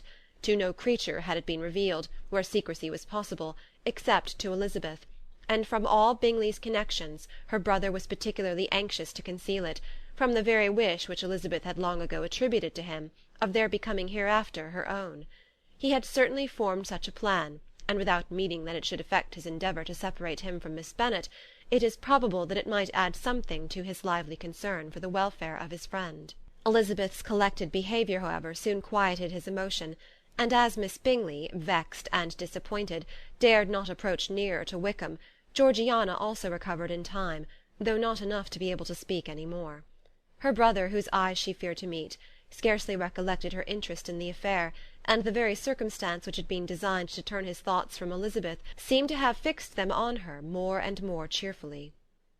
Their visit did not continue long after the question and answer above mentioned, and while Mr. Darcy was attending them to their carriage, Miss Bingley was venting her feelings in criticisms on Elizabeth's person, behaviour, and dress. But Georgiana would not join her. Her brother's recommendation was enough to ensure her favour, his judgment could not err. And as he had spoken in such terms of Elizabeth as to leave Georgiana without the power of finding her otherwise than lovely and amiable. When Darcy returned to the saloon, Miss Bingley could not help repeating to him some part of what she had been saying to his sister. "How very ill Miss Eliza Bennet looks this morning, Mr. Darcy," she cried. "I never in my life saw anyone so much altered as she is since the winter. She is grown so brown and coarse. Louisa and I were agreeing that we should not have known her again." However little Mr. Darcy might have liked such an address, he contented himself with coolly replying that he perceived no other alteration than her being rather tanned, no miraculous consequence of travelling in the summer. "For my own part," she rejoined, "I must confess that I never saw any beauty in her. Her face is too thin, her complexion has no brilliancy, and her features are not at all handsome. Her nose wants character, there is nothing marked in its lines. Her teeth are tolerable, but not out of the common way. And as for her eyes, which have sometimes been called so fine, I could never see anything extraordinary in them. They have a sharp, shrewish look, which I do not like at all, and in her air altogether there is a self-sufficiency without fashion which is intolerable." Persuaded as Miss Bingley was that Darcy admired Elizabeth, this was not the best method of recommending herself, but angry people are not always wise, and in seeing him at last look somewhat nettled, she had all the success she expected. He was resolutely silent, however, and from a determination of making him speak, she continued, "I remember, when we first knew her in Hertfordshire, how amazed we all were to find that she was a reputed beauty, and I particularly recollect your saying one night, after they had been dining at Netherfield, 'She a beauty! I should as soon call her mother a wit.' But afterwards she seemed to improve on you, and I believe you thought her rather pretty at one time." "Yes," replied Darcy, who could contain himself no longer, "but that was only when I first saw her, for it is many months since I have considered her as one of the handsomest women of my acquaintance." He then went away, and Miss Bingley was left to all the satisfaction of having forced him to say what gave no one any pain but herself. Mrs. Gardiner and Elizabeth talked of all that had occurred during their visit, as they returned, except what had particularly interested them both. The look and behaviour of everybody they had seen were discussed, except of the person who had mostly engaged their attention. They talked of his sister, his friends, his house, his fruit, of everything but himself. Yet Elizabeth was longing to know what Mrs. Gardiner thought of him, and Mrs. Gardiner would have been highly gratified by her niece's beginning the subject. Chapter 45. Pride and Prejudice, by Jane Austen. Chapter 46. Elizabeth had been a good deal disappointed in not finding a letter from Jane on their first arrival at Lambton, and this disappointment had been renewed on each of the mornings that had now been spent there, but on the third her repining was over, and her sister justified, by the receipt of 2 letters from her at once, on one of which was marked that it had been missent elsewhere. Elizabeth was not surprised at it, as Jane had written the direction remarkably ill. They had just been preparing to walk as the letters came in, and her uncle and aunt, leaving her to enjoy them in quiet, set off by themselves. The one missent must first be attended to. It had been written 5 days ago. The beginning contained an account of all their little parties and engagements, with such news as the country afforded, but the latter half, which was dated a day later, and written in evident agitation, gave more important intelligence. It was to this effect: "Since writing the above, dearest Lizzie, something has occurred of a most unexpected and serious nature, but I am afraid of alarming you. Be assured that we are all well. What I have to say relates to poor Lydia. An express came at 12 last night, just as we were all gone to bed, from Colonel Forster, to inform us that she was gone off to Scotland with one of his officers, to own the truth, with Wickham. Imagine our surprise. To Kitty, however, it does not seem so wholly unexpected. I am very, very sorry. So imprudent a match on both sides. But I am willing to hope the best, and that his character has been misunderstood. Thoughtless and indiscreet, I can easily believe him, but this step, and let us rejoice over it, marks nothing bad at heart. His choice is disinterested at least, for he must know my father can give her nothing. Our poor mother is sadly grieved. My father bears it better. How thankful am I that we never let them know what has been said against him. We must forget it ourselves. They were off Saturday night about 12, as is conjectured, but were not missed till yesterday morning at 8. The express was sent off directly. My dear Lizzie, they must have passed within 10 miles of us. Colonel Forster gives us reason to expect him here soon. Lydia left a few lines for his wife, informing her of their intention. I must conclude, for I cannot be long from our poor mother. I am afraid you will not be able to make it out, but I hardly know what I have written." Without allowing herself time for consideration, and scarcely knowing what she felt, Elizabeth, on finishing this letter, instantly seized the other, and opening it with the utmost impatience, read as follows. It had been written a day later than the conclusion of the first. "By this time, my dearest sister, you have received my hurried letter. I wish this may be more intelligible, but though not confined for time, my head is so bewildered that I cannot answer for being coherent. Dearest Lizzie, I hardly know what I would write, but I have bad news for you, and it cannot be delayed. Imprudent as the marriage between Mr. Wickham and our poor Lydia would be, we are now anxious to be assured that it has taken place, for there is but too much reason to fear they are not gone to Scotland. Colonel Forster came yesterday, having left Brighton the day before, not many hours after the express. Though Lydia's short letter to Mrs. F. gave them to understand that they were going to Gretna Green, something was dropped by Denny expressing his belief that W. never intended to go there, or to marry Lydia at all, which was repeated to Colonel F., who, instantly taking the alarm, set off from B. intending to trace their route. He did trace them easily to Clapham, but no further, for on entering that place they removed into a hackney coach, and dismissed the chaise that brought them from Epsom. All that is known after this is, that they were seen to continue the London road. I know not what to think. After making every possible inquiry on that side of London, Colonel F. came on into Hertfordshire, anxiously renewing them at all the turnpikes, and all the inns in Barnet and Hatfield, but without any success. No such people had been seen to pass through. With the kindest concern he came on to Longbourn, and broke his apprehensions to us in a manner most creditable to his heart. I am sincerely grieved for him and Mrs. F., but no one can throw any blame on them. Our distress, my dear Lizzy, is very great. My father and mother believe the worst, but I cannot think so ill of him. Many circumstances might make it more eligible for them to be married privately in town than to pursue their first plan, and even if he could form such a design against a young woman of Lydia's connections, which is not likely, can I suppose her so lost to everything? Impossible. I grieve to find, however, that Colonel F. is not disposed to depend upon their marriage. He shook his head when I expressed my hopes, and said he feared W. was not a man to be trusted. My poor mother is really ill, and keeps her room.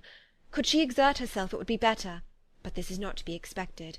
And as to my father, I never in my life saw him so affected. Poor Kitty has anger for having concealed their attachment, but as it was a matter of confidence, one cannot wonder. I am truly glad, dearest Lizzy, that you have been spared something of these distressing scenes. But now, as the first shock is over, shall I own that I long for your return? I am not so selfish, however, as to press for it, if inconvenient. Adieu. I take up my pen again to do what I have just told you I would not, but circumstances are such that I cannot help earnestly begging you all to come here as soon as possible. I know my dear uncle and aunt so well that I am not afraid of requesting it, though I have still something more to ask of the former. My father is going to London with Colonel Forster instantly to try to discover her. What he means to do I am sure I know not, but his excessive distress will not allow him to pursue any measure in the best and safest way, and Colonel Forster is obliged to be at Brighton again to-morrow evening. In such an exigence, my uncle's advice and assistance would be everything in the world. He will immediately comprehend what I must feel, and I rely upon his goodness. Oh, where is my uncle? Cried Elizabeth, darting from her seat as she finished the letter, in eagerness to follow him, without losing a moment of time so precious. But as she reached the door it was opened by a servant, and Mr. Darcy appeared. Her pale face and impetuous manner made him start, and before he could recover himself to speak, she, in whose mind every idea was superseded by Lydia's situation, hastily exclaimed, "I beg your pardon, but I must leave you. I must find Mr. Gardiner this moment, on business that cannot be delayed. I have not an instant to lose." "Good God, what is the matter?" cried he, with more feeling than politeness. Then, recollecting himself, "I will not detain you a minute, but let me or let the servant go after Mr. and Mrs. Gardiner. You are not well enough, you cannot go yourself." Elizabeth hesitated, but her knees trembled under her, and she felt how little would be gained by her attempting to pursue them. Calling back the servant, therefore, she commissioned him, though in so breathless an accent as made her almost unintelligible, to fetch his master and mistress home instantly. On his quitting the room she sat down, unable to support herself, and looking so miserably ill that it was impossible for Darcy to leave her, or to refrain from saying, in a tone of gentleness and commiseration, "Let me call your maid. Is there nothing you could take to give you present relief? A glass of wine? Shall I get you one? You are very ill." "No, I thank you," she replied, endeavouring to recover herself. "There is nothing the matter with me. I am quite well. I am only distressed by some dreadful news which I have just received from Longbourn." She burst into tears as she alluded to it, and for a few minutes could not speak another word. Darcy, in wretched suspense, could only say something indistinctly of his concern, and observe her in compassionate silence. At length she spoke again. "I have just had a letter from Jane, with such dreadful news. It cannot be concealed from any one. My younger sister has left all her friends, has eloped, has thrown herself into the power of Mr. Wickham. They are gone off together from Brighton. You know him too well to doubt the rest. She has no money, no connections, nothing that can tempt him. She is lost for ever." Darcy was fixed in astonishment. "When I consider," she added in a yet more agitated voice, "that I might have prevented it, I who knew what he was. Had I but explained some part of it only, some part of what I learnt to my own family, had his character been known, this could not have happened. But it is all too late now." "I am grieved indeed," cried Darcy. "Grieved, shocked. But is it certain, absolutely certain?" "Oh, yes. They left Brighton together on Sunday night, and were traced almost to London, but not beyond. They are certainly not gone to Scotland." "And what has been done, what has been attempted to recover her?" "My father has gone to London, and Jane has written to beg my uncle's immediate assistance, and we shall be off, I hope, in half an hour. But nothing can be done. I know very well that nothing can be done. How is such a man to be worked on? How are they even to be discovered? I have not the smallest hope. It is every way horrible." Darcy shook his head in silent acquiescence. when my eyes were opened to his real character! Oh, had I known what I ought, what I dared to do! But I knew not. I was afraid of doing too much. Wretched, wretched mistake!" Darcy made no answer. He seemed scarcely to hear her, and was walking up and down the room in earnest meditation, his brow contracted, his air gloomy. Elizabeth soon observed, and instantly understood it. Her power was sinking. Everything must sink under such a proof of family weakness, such an assurance of the deepest disgrace. She could neither wonder nor condemn, but the belief of his self-conquest brought nothing consolatory to her bosom, afforded no palliation of her distress. It was, on the contrary, exactly calculated to make her understand her own wishes, and never had she so honestly felt that she could have loved him as now, when all love must be in vain. But self, though it would intrude, could not engross her. Lydia, the humiliation, the misery she was bringing on them all, soon swallowed up every private care, and covering her face with her handkerchief, Elizabeth was soon lost to everything else, and after a pause of several minutes was only recalled to a sense of her situation by the voice of her companion, who, in a manner which, though it spake compassion, spoke likewise restraint, said, "I am afraid you have long been desiring my absence, nor have I anything to plead in excuse of my stay, but real, though unavailing concern. Would to heaven that anything could be either said or done on my part that might offer consolation to such distress. But I will not torment you with vain wishes, which may seem purposely to ask for your thanks. This unfortunate affair will, I fear, prevent my sister's having the pleasure of seeing you at Pemberley to-day." "Oh, yes. Be so kind as to apologize for us to Miss Darcy. Say that urgent business calls us home immediately. Conceal the unhappy truth as long as it is possible. I know it cannot be long." He readily assured her of his secrecy, again expressed his sorrow for her distress, wished it a happier conclusion than there was at present reason to hope, and leaving his compliments for her relations, with only one serious parting look, went away. As he quitted the room, Elizabeth felt how improbable it was that they should ever see each other again on such terms of cordiality as had marked their several meetings in Derbyshire, and as she threw a retrospective glance over the whole of their acquaintance, so full of contradictions and varieties, sighed at the perverseness of those feelings which would have now promoted its continuance, and would formerly have rejoiced in its termination. If gratitude and esteem are good foundations of affection, Elizabeth's change of sentiment will be neither improbable nor faulty; but if otherwise, if regard springing from such sources is unreasonable or unnatural, in comparison of what is so often described as arising on a first interview with its object, and even before two words have been exchanged, nothing can be said in her defence, except that she had given somewhat of a trial to the latter method in her partiality for Wickham, and that its ill success might, perhaps, authorize her to seek the other less interesting mode of attachment. Be that as it may, she saw him go with regret, and in this early example of what Lydia's infamy must produce, found additional anguish as she reflected on that wretched business. Never, since reading Jane's second letter, had she entertained a hope of Wickham's meaning to marry her. No one but Jane, she thought, could flatter herself with such an expectation. Surprise was the least of her feelings on this development. While the contents of the first letter remained in her mind, she was all surprise, all astonishment that Wickham should marry a girl whom it was impossible he could marry for money, and how Lydia could ever have attached him had appeared incomprehensible. But now it was all too natural. For such an attachment as this she might have sufficient charms, and though she did not suppose Lydia to be deliberately engaging in an elopement without the intention of marriage, she had no difficulty in believing that neither her virtue nor her understanding would preserve her from falling an easy prey. She had never perceived, while the regiment was in Hertfordshire, that Lydia had any partiality for him, but she was convinced that Lydia wanted only encouragement to attach herself to anybody. Sometimes one officer, sometimes another, had been her favourite, as their attentions raised them in her opinion. Her affections had continually been fluctuating, but never without an object. The mischief of neglect and mistaken indulgence towards such a girl! Oh, how acutely did she now feel it! She was wild to be at home, to hear, to see, to be upon the spot to share with Jane in the cares that must now fall wholly upon her, in a family so deranged, a father absent, a mother incapable of exertion and requiring constant attendance; and though almost persuaded that nothing could be done for Lydia, her uncle's interference seemed of the utmost importance, and till he entered the room her impatience was severe.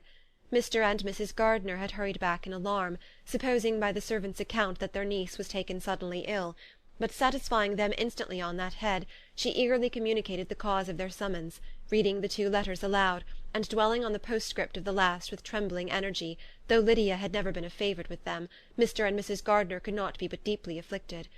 Not Lydia only, but all were concerned in it, and after the first exclamations of surprise and horror, Mr. Gardiner promised every assistance in his power.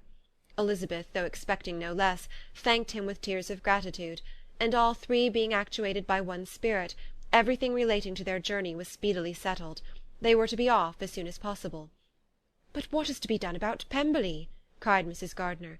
"John told us Mr. Darcy was here when you sent for us. Was it so?" "Yes, and I told him we should not be able to keep our engagement. That is all settled."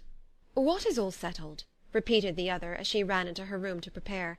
"And are they upon such terms as for her to disclose the real truth? Oh, that I knew how it was!" But wishes were vain, or at least could only serve to amuse her in the hurry and confusion of the following hour.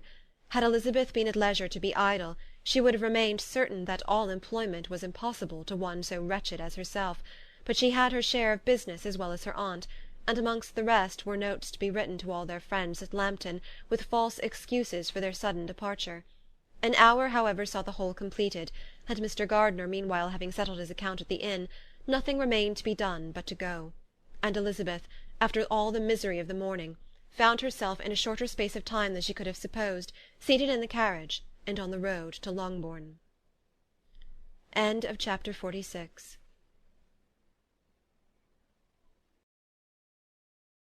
Pride and Prejudice, by Jane Austen. Chapter 47.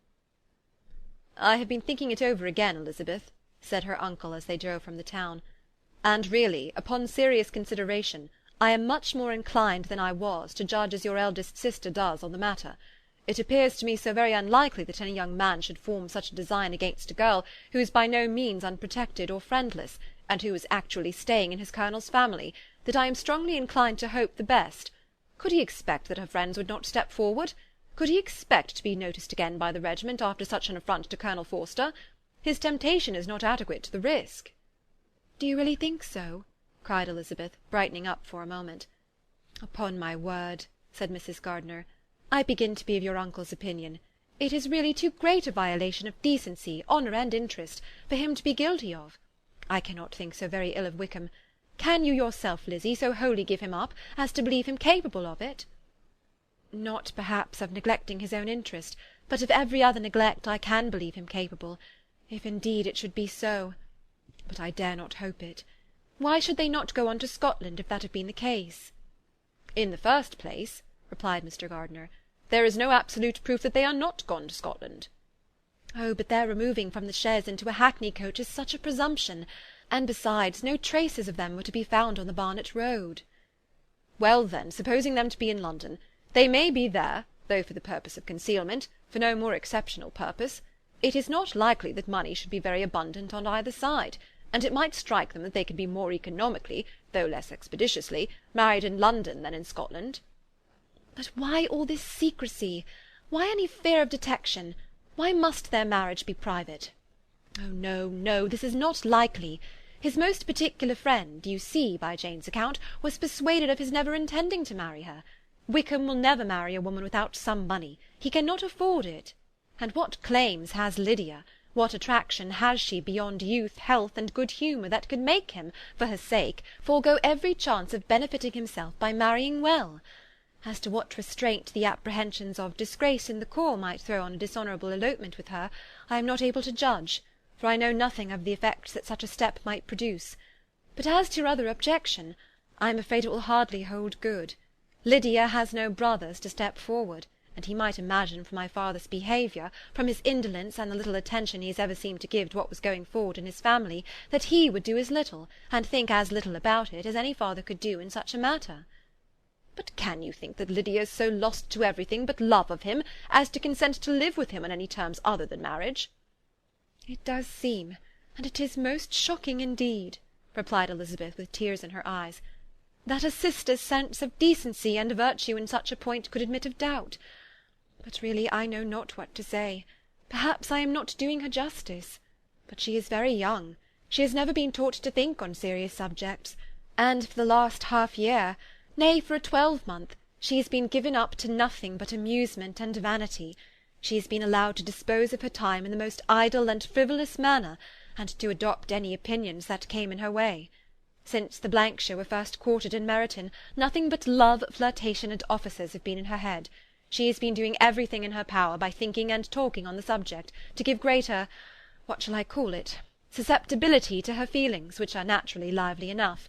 And we all know that Wickham has every charm of person and address that can captivate a woman.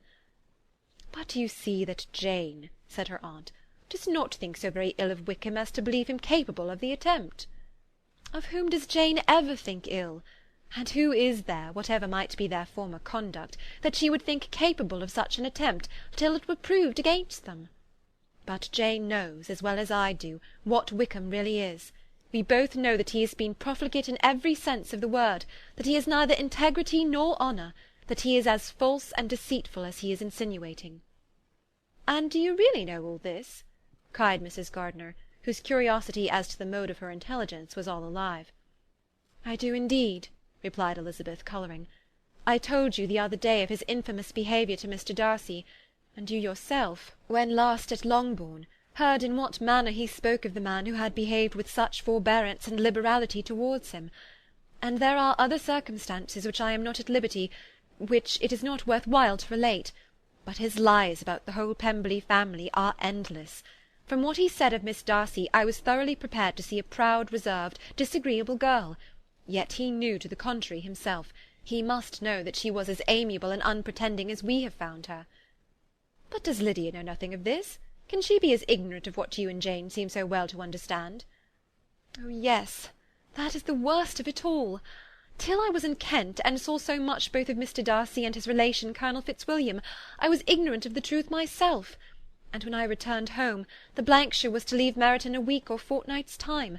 As that was the case, neither Jane, to whom I related the whole, nor I thought it necessary to make our knowledge public. For of what use could it apparently be to any one, that the good opinion which all the neighbourhood had of him should then be overthrown? And even when it was settled that Lydia should go with Mrs. Forster, the necessity of opening her eyes to his character never occurred to me. That she could be in any danger from the deception never entered my head. That such a consequence as this could ensue, you may easily believe was far enough from my thoughts. When they all removed to Brighton, therefore, you had no reason, I suppose, to believe them fond of each other? Not the slightest. I can remember no symptom of affection on either side, and had anything of the kind been perceptible, you must be aware that ours is not a family on which it could be thrown away. When first he entered the corps, she was ready enough to admire him, but so we all were. Every girl in or near Meryton was out of her senses about him for the first 2 months, but he never distinguished her by any particular attention, and consequently, after a moderate period of extravagant and wild admiration, her fancy for him gave way, and others of the regiment, who treated her with more distinction, again became her favourites. It may be easily believed that however little of novelty could be added to their fears, hopes, and conjectures on this interesting subject by its repeated discussion, no other could detain them from it long, during the whole of the journey. From Elizabeth's thoughts it was never absent. Fixed there by the keenest of all anguish, self-reproach, she could find no interval of ease or forgetfulness. They travelled as expeditiously as possible, and sleeping one night on the road, reached Longbourn by dinner-time the next day. It was a comfort to Elizabeth to consider that Jane could not have been wearied by long expectations. The little Gardiners, attracted by the sight of a chaise, were standing on the steps of the house as they entered the paddock, and when the carriage drove up to the door, the joyful surprise that lighted up their faces, and displayed itself over their whole bodies, in a variety of capers and frisks, was the first pleasing earnest of their welcome. Elizabeth jumped out, and after giving each of them a hasty kiss, hurried into the vestibule, where Jane, who came running down from her mother's apartment, immediately met her. Elizabeth, as she affectionately embraced her, whilst tears filled the eyes of both, lost not a moment in asking whether anything had been heard of the fugitives. "Not yet," replied Jane, "but now that my dear uncle has come, I hope everything will be well." "Is my father in town?" "Yes, he went on Tuesday, as I wrote you word." "And have you heard from him often?" "We have heard only twice. He wrote to me a few lines on Wednesday to say that he had arrived in safety, and to give me his directions, which I particularly begged him to do. He merely added that he should not write again till he had something of importance to mention." "And my mother, how is she? "How are you all?" "My mother is tolerably well, I trust, though her spirits are greatly shaken. She is upstairs, and will have great satisfaction in seeing you all. She does not yet leave her dressing-room. Mary and Kitty, thank heaven, are quite well." "But you, how are you?" cried Elizabeth. "You look pale. How much you must have gone through!" Her sister, however, assured her of being perfectly well, and their conversation, which had been passing while Mr. and Mrs. Gardiner were engaged with their children, was now put an end to by the approach of the whole party. Jane ran to her uncle and aunt, and welcomed and thanked them both with alternate smiles and tears. When they were all in the drawing-room, the questions which Elizabeth had already asked were of course repeated by the others, and they soon found that Jane had no intelligence to give. The sanguine hope of good, however, which the benevolence of her heart suggested had not yet deserted her. She still expected that it would all end well, and that every morning would bring some letter, either from Lydia or her father, to explain their proceedings, and perhaps announce their marriage. Mrs. Bennet, to whose apartment they all repaired after a few minutes' conversation together, received them exactly as might be expected, with tears and lamentations of regret, invectives against the villainous conduct of Wickham, and complaints of her own sufferings and ill-usage, blaming everybody but the person to whose ill-judging indulgence the errors of her daughter must principally be owing. "If I had been able," said she, "to carry my point in going to Brighton with all my family, this would not have happened. But poor dear Lydia had nobody to take care of her. Why did the Forsters ever let her go out of their sight? I am sure there was some great neglect or other on their side, for she is not the kind of girl to do such a thing if she had been well looked after. I always thought they were very unfit to have the charge of her, but I was overruled, as I always am. Poor dear child! And now here's Mr. Bennet gone away, and I know he will fight Wickham, wherever he meets him, and then he will be killed, and what is to become of us all? The Collinses will turn us out before he is cold in his grave, and if you are not kind to us, brother, I do not know what we shall do." They all exclaimed against such terrific ideas, and Mr. Gardiner, after general assurances of his affection for her and all her family, told her that he meant to be in London the very next day, and would assist Mr. Bennet in every endeavour for recovering Lydia. "Do not give way to useless alarm," added he. "Though it is right to be prepared for the worst, there is no occasion to look on it as certain. It is not quite a week since they left Brighton. In a few days more we may gain some news of them. And till we know that they are not married, and have no design of marrying, do not let us give over the matter as lost. As soon as I get to town I shall go to my brother, and make him come home with me to Gracechurch Street, and then we may consult together as to what is to be done." "Oh, my dear brother," replied Mrs. Bennet, "that is exactly what I could most wish for. And now do, when you shall get to town, find them out wherever they may be, and if they are not married already, make them marry. And as for wedding clothes, do not let them wait for that, but tell Lydia she shall have as much money as she chooses to buy them after they are married. And above all, keep Mr. Bennet from fighting. Tell him what a dreadful state I am in, that I am frightened out of my wits, and have such tremblings, such flutterings all over me, such spasms in my side, and pains in my head, and such beatings at heart, that I can get no rest by night or day. And tell my dear Lydia not to give any directions about her clothes till she has seen me, for she does not know which are the best warehouses. Oh, brother, how kind you are! I know you will contrive it all." But Mr. Gardiner, though he assured her again of his earnest endeavours in the cause, could not avoid recommending moderation to her, as well in her hopes as her fear, and after talking with her in this manner till dinner was on the table, they all left her to vent all her feelings on the housekeeper, who attended in the absence of her daughters. Though her brother and sister were persuaded that there was no real occasion for such a seclusion from the family, they did not attempt to oppose it, for they knew that she had not prudence enough to hold her tongue before the servants, while they waited at table, and judged it better that one only of the household, and the one whom they could most trust, should comprehend all her fears and solicitude on the subject. In the dining-room they were soon joined by Mary and Kitty, who had been too busily engaged in their separate apartments to make their appearance before. One came from her books, and the other from her toilette. The faces of both, however, were tolerably calm, and no change was visible in either, except that the loss of her favourite sister, or the anger which she had herself incurred in this business, had given more of fretfulness than usual to the accents of Kitty. As for Mary, she was mistress enough of herself to whisper to Elizabeth, with a countenance of grave reflection, soon after they were seated at table, "This is a most unfortunate affair, and will probably be much talked of. But we must stem the tide of malice, and pour into the wounded bosoms of each other the balm of sisterly consolation." Then, perceiving Elizabeth had no intention of replying, she added, "Unhappy as the event must be for Lydia, we may draw from it this useful lesson, that loss of virtue in a female is irretrievable, that one false step involves her in endless ruin, that reputation is no less brittle than it is beautiful, and that she cannot be too much guarded in her behaviour towards the undeserving of the other sex." Elizabeth lifted up her eyes in amazement, but was too much oppressed to make any reply. Mary, however, continued to console herself with such kind of moral extractions from the evil before them. In the afternoon, the two elder Miss Bennets were able to be for a half-hour by themselves, and Elizabeth instantly availed herself of the opportunity of making any inquiries which Jane was equally eager to satisfy. After joining in general lamentations over the dreadful sequel of this event, which Elizabeth considered as all but certain, and Miss Bennet could not assert to be wholly impossible, the former continued the subject by saying, "But tell me all and everything about it which I have not already heard. Give me further particulars. What did Colonel Forster say? Had they no apprehension of anything before the elopement took place? They must have seen them together for ever." "Colonel Forster did own that he had often suspected some partiality, especially on Lydia's side, but nothing to give him any alarm. I am so grieved for him. His behaviour was attentive and kind to the utmost.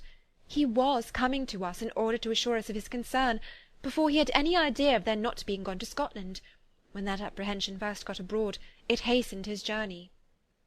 "And was Denny convinced that Wickham would not marry? Did he know of their intending to go off? Had Colonel Forster seen Denny himself?" "Yes, but when questioned by him, Denny denied knowing anything of their plans, and would not give his real opinion about it. He did not repeat his persuasion of their not marrying, and from that, I am inclined to hope, he might have been misunderstood before." "And till Colonel Forster came himself, not one of you entertained a doubt, I suppose, of their being really married?" "How was it possible that such an idea should enter our brains? I felt a little uneasy, a little fearful of my sister's happiness with him in marriage, because I know that his conduct had not been always quite right. My father and mother knew nothing of that. They only felt how imprudent a match it must be. Kitty then owned, with a very natural triumph on knowing more than the rest of us, that in Lydia's last letter she had prepared her for such a step. She had known, it seems, of their being in love with each other many weeks." "But not before they went to Brighton?" "No, I believe not." "And did Colonel Forster appear to think well of Wickham himself? Does he know his real character?" "I must confess that he did not speak so well of Wickham as he formerly did. He believed him to be imprudent and extravagant, and since this sad affair has taken place, it is said that he left Meryton greatly in debt, but I hope this may be false. Oh, Jane, had we been less secret, had we told what we knew of him, this could not have happened." "Perhaps it would have been better," replied her sister, "but to expose the former faults of any person without knowing what their present feelings were seemed unjustifiable. We acted with the best intentions." "Could Colonel Forster repeat the particulars of Lydia's note to his wife?" "He brought it with him for us to see." Jane then took it from her pocket-book, and gave it to Lydia. These were the contents. "My dearest Harriet, you will laugh when you know where I am gone, and I cannot help laughing myself at your surprise to-morrow morning, as soon as I am missed. I am going to Gretna Green, and if you cannot guess with who, I shall think you a simpleton, for there is but one man in the world I love, and he is an angel. I should never be happy without him, so think it no harm to be off. You need not send them word at Longbourn of my going if you do not like it, for it will make the surprise the greater when I write to them and sign my name Lydia Wickham. What a good joke it will be! I can hardly write for laughing. Pray make my excuses to Pratt for not keeping my engagement and dancing with him to-night. Tell him I hope he will excuse me when he knows all, and tell him I will dance with him at the next ball we meet with great pleasure. I shall send for my clothes when I get to Longbourn, but I wish you would tell Sally to mend a great slit in my worked muslin gown before they are packed up. Good-bye. Give my love to Colonel Forster. I hope you will drink to our good journey. Your affectionate friend, Lydia Bennet." "Oh, thoughtless, thoughtless Lydia!" cried Elizabeth when she had finished it. "What a letter is this, to be written at such a moment! But at least it shows that she was serious on the subject of their journey. Whatever he might afterwards persuade her to, it was not on her side a scheme of infamy.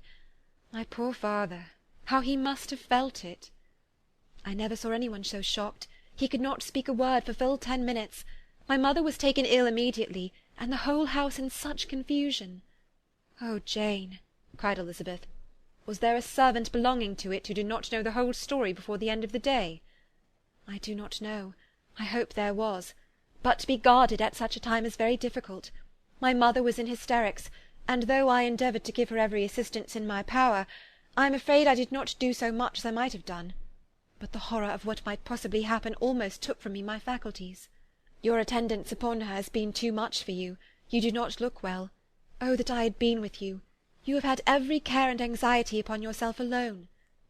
"Mary and Kitty have been very kind, and would have shared in every fatigue, I am sure, but I did not think it right for either of them. Kitty is slight and delicate, and Mary studies so much that her hours of repose should not be broken in on. My aunt Phillips came to Longbourn on Tuesday after my father went away, and was so good as to stay till Thursday with me. She was of great use and comfort to us all. And Lady Lucas has been very kind. She walked here on Wednesday morning to condole with us, and offered her services, or any of her daughters, if they should be of any use to us." "She had better have stayed at home," cried Elizabeth. "Perhaps she meant well, but under such a misfortune as this, one cannot see too little of one's neighbours. Assistance is impossible, condolence insufferable. Let them triumph over us at a distance, and be satisfied." She then proceeded to inquire into the measures which her father had intended to pursue while in town for the recovery of his daughter. "He meant, I believe," replied Jane, "to go to Epsom, the place where they last changed horses, see the postillions, and try if anything could be made out from them. His principal object must be to discover the number of the hackney coach which took them from Clapham.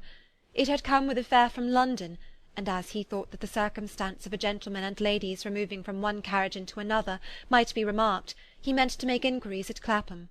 If he could anyhow discover at what house the coachman had before set down his fare, he determined to make inquiries there, and hoped it might not be impossible to find out the stand and number of the coach.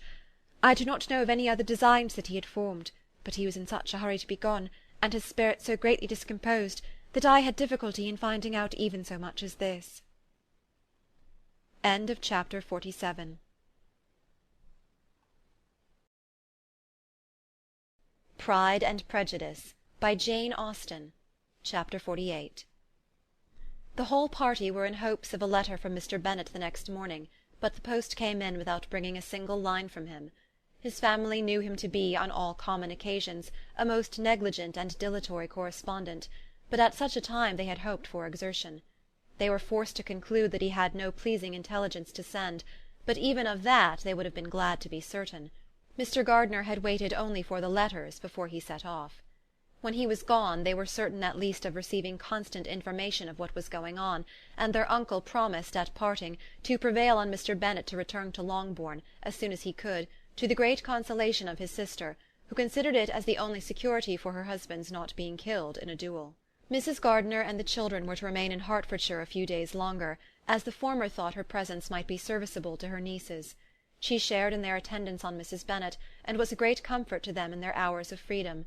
Their other aunt also visited them frequently, and as always, as she said, with the design of cheering and heartening them up, though, as she never came without reporting some fresh instance of Wickham's extravagance or irregularity, she seldom went away without leaving them more dispirited than she found them. All Meryton seemed striving to blacken the man who, but 3 months before, had been almost an angel of light. He was declared to be in debt to every tradesman in the place, and his intrigues, all honoured with the title of seduction, had been extended into every tradesman's family. Everybody declared that he was the wickedest young man in the world, and everybody began to find out that they had always distrusted the appearance of his goodness. Elizabeth, though she did not credit above half of what was said, believed enough to make her former assurance of her sister's ruin more certain, and even Jane, who believed still less of it, became almost hopeless, more especially as the time was now come when, if they had gone to Scotland, which she had never before entirely despaired of, they must in all probability have gained some news of them. Mr. Gardiner left Longbourn on Sunday. On Tuesday his wife received a letter from him.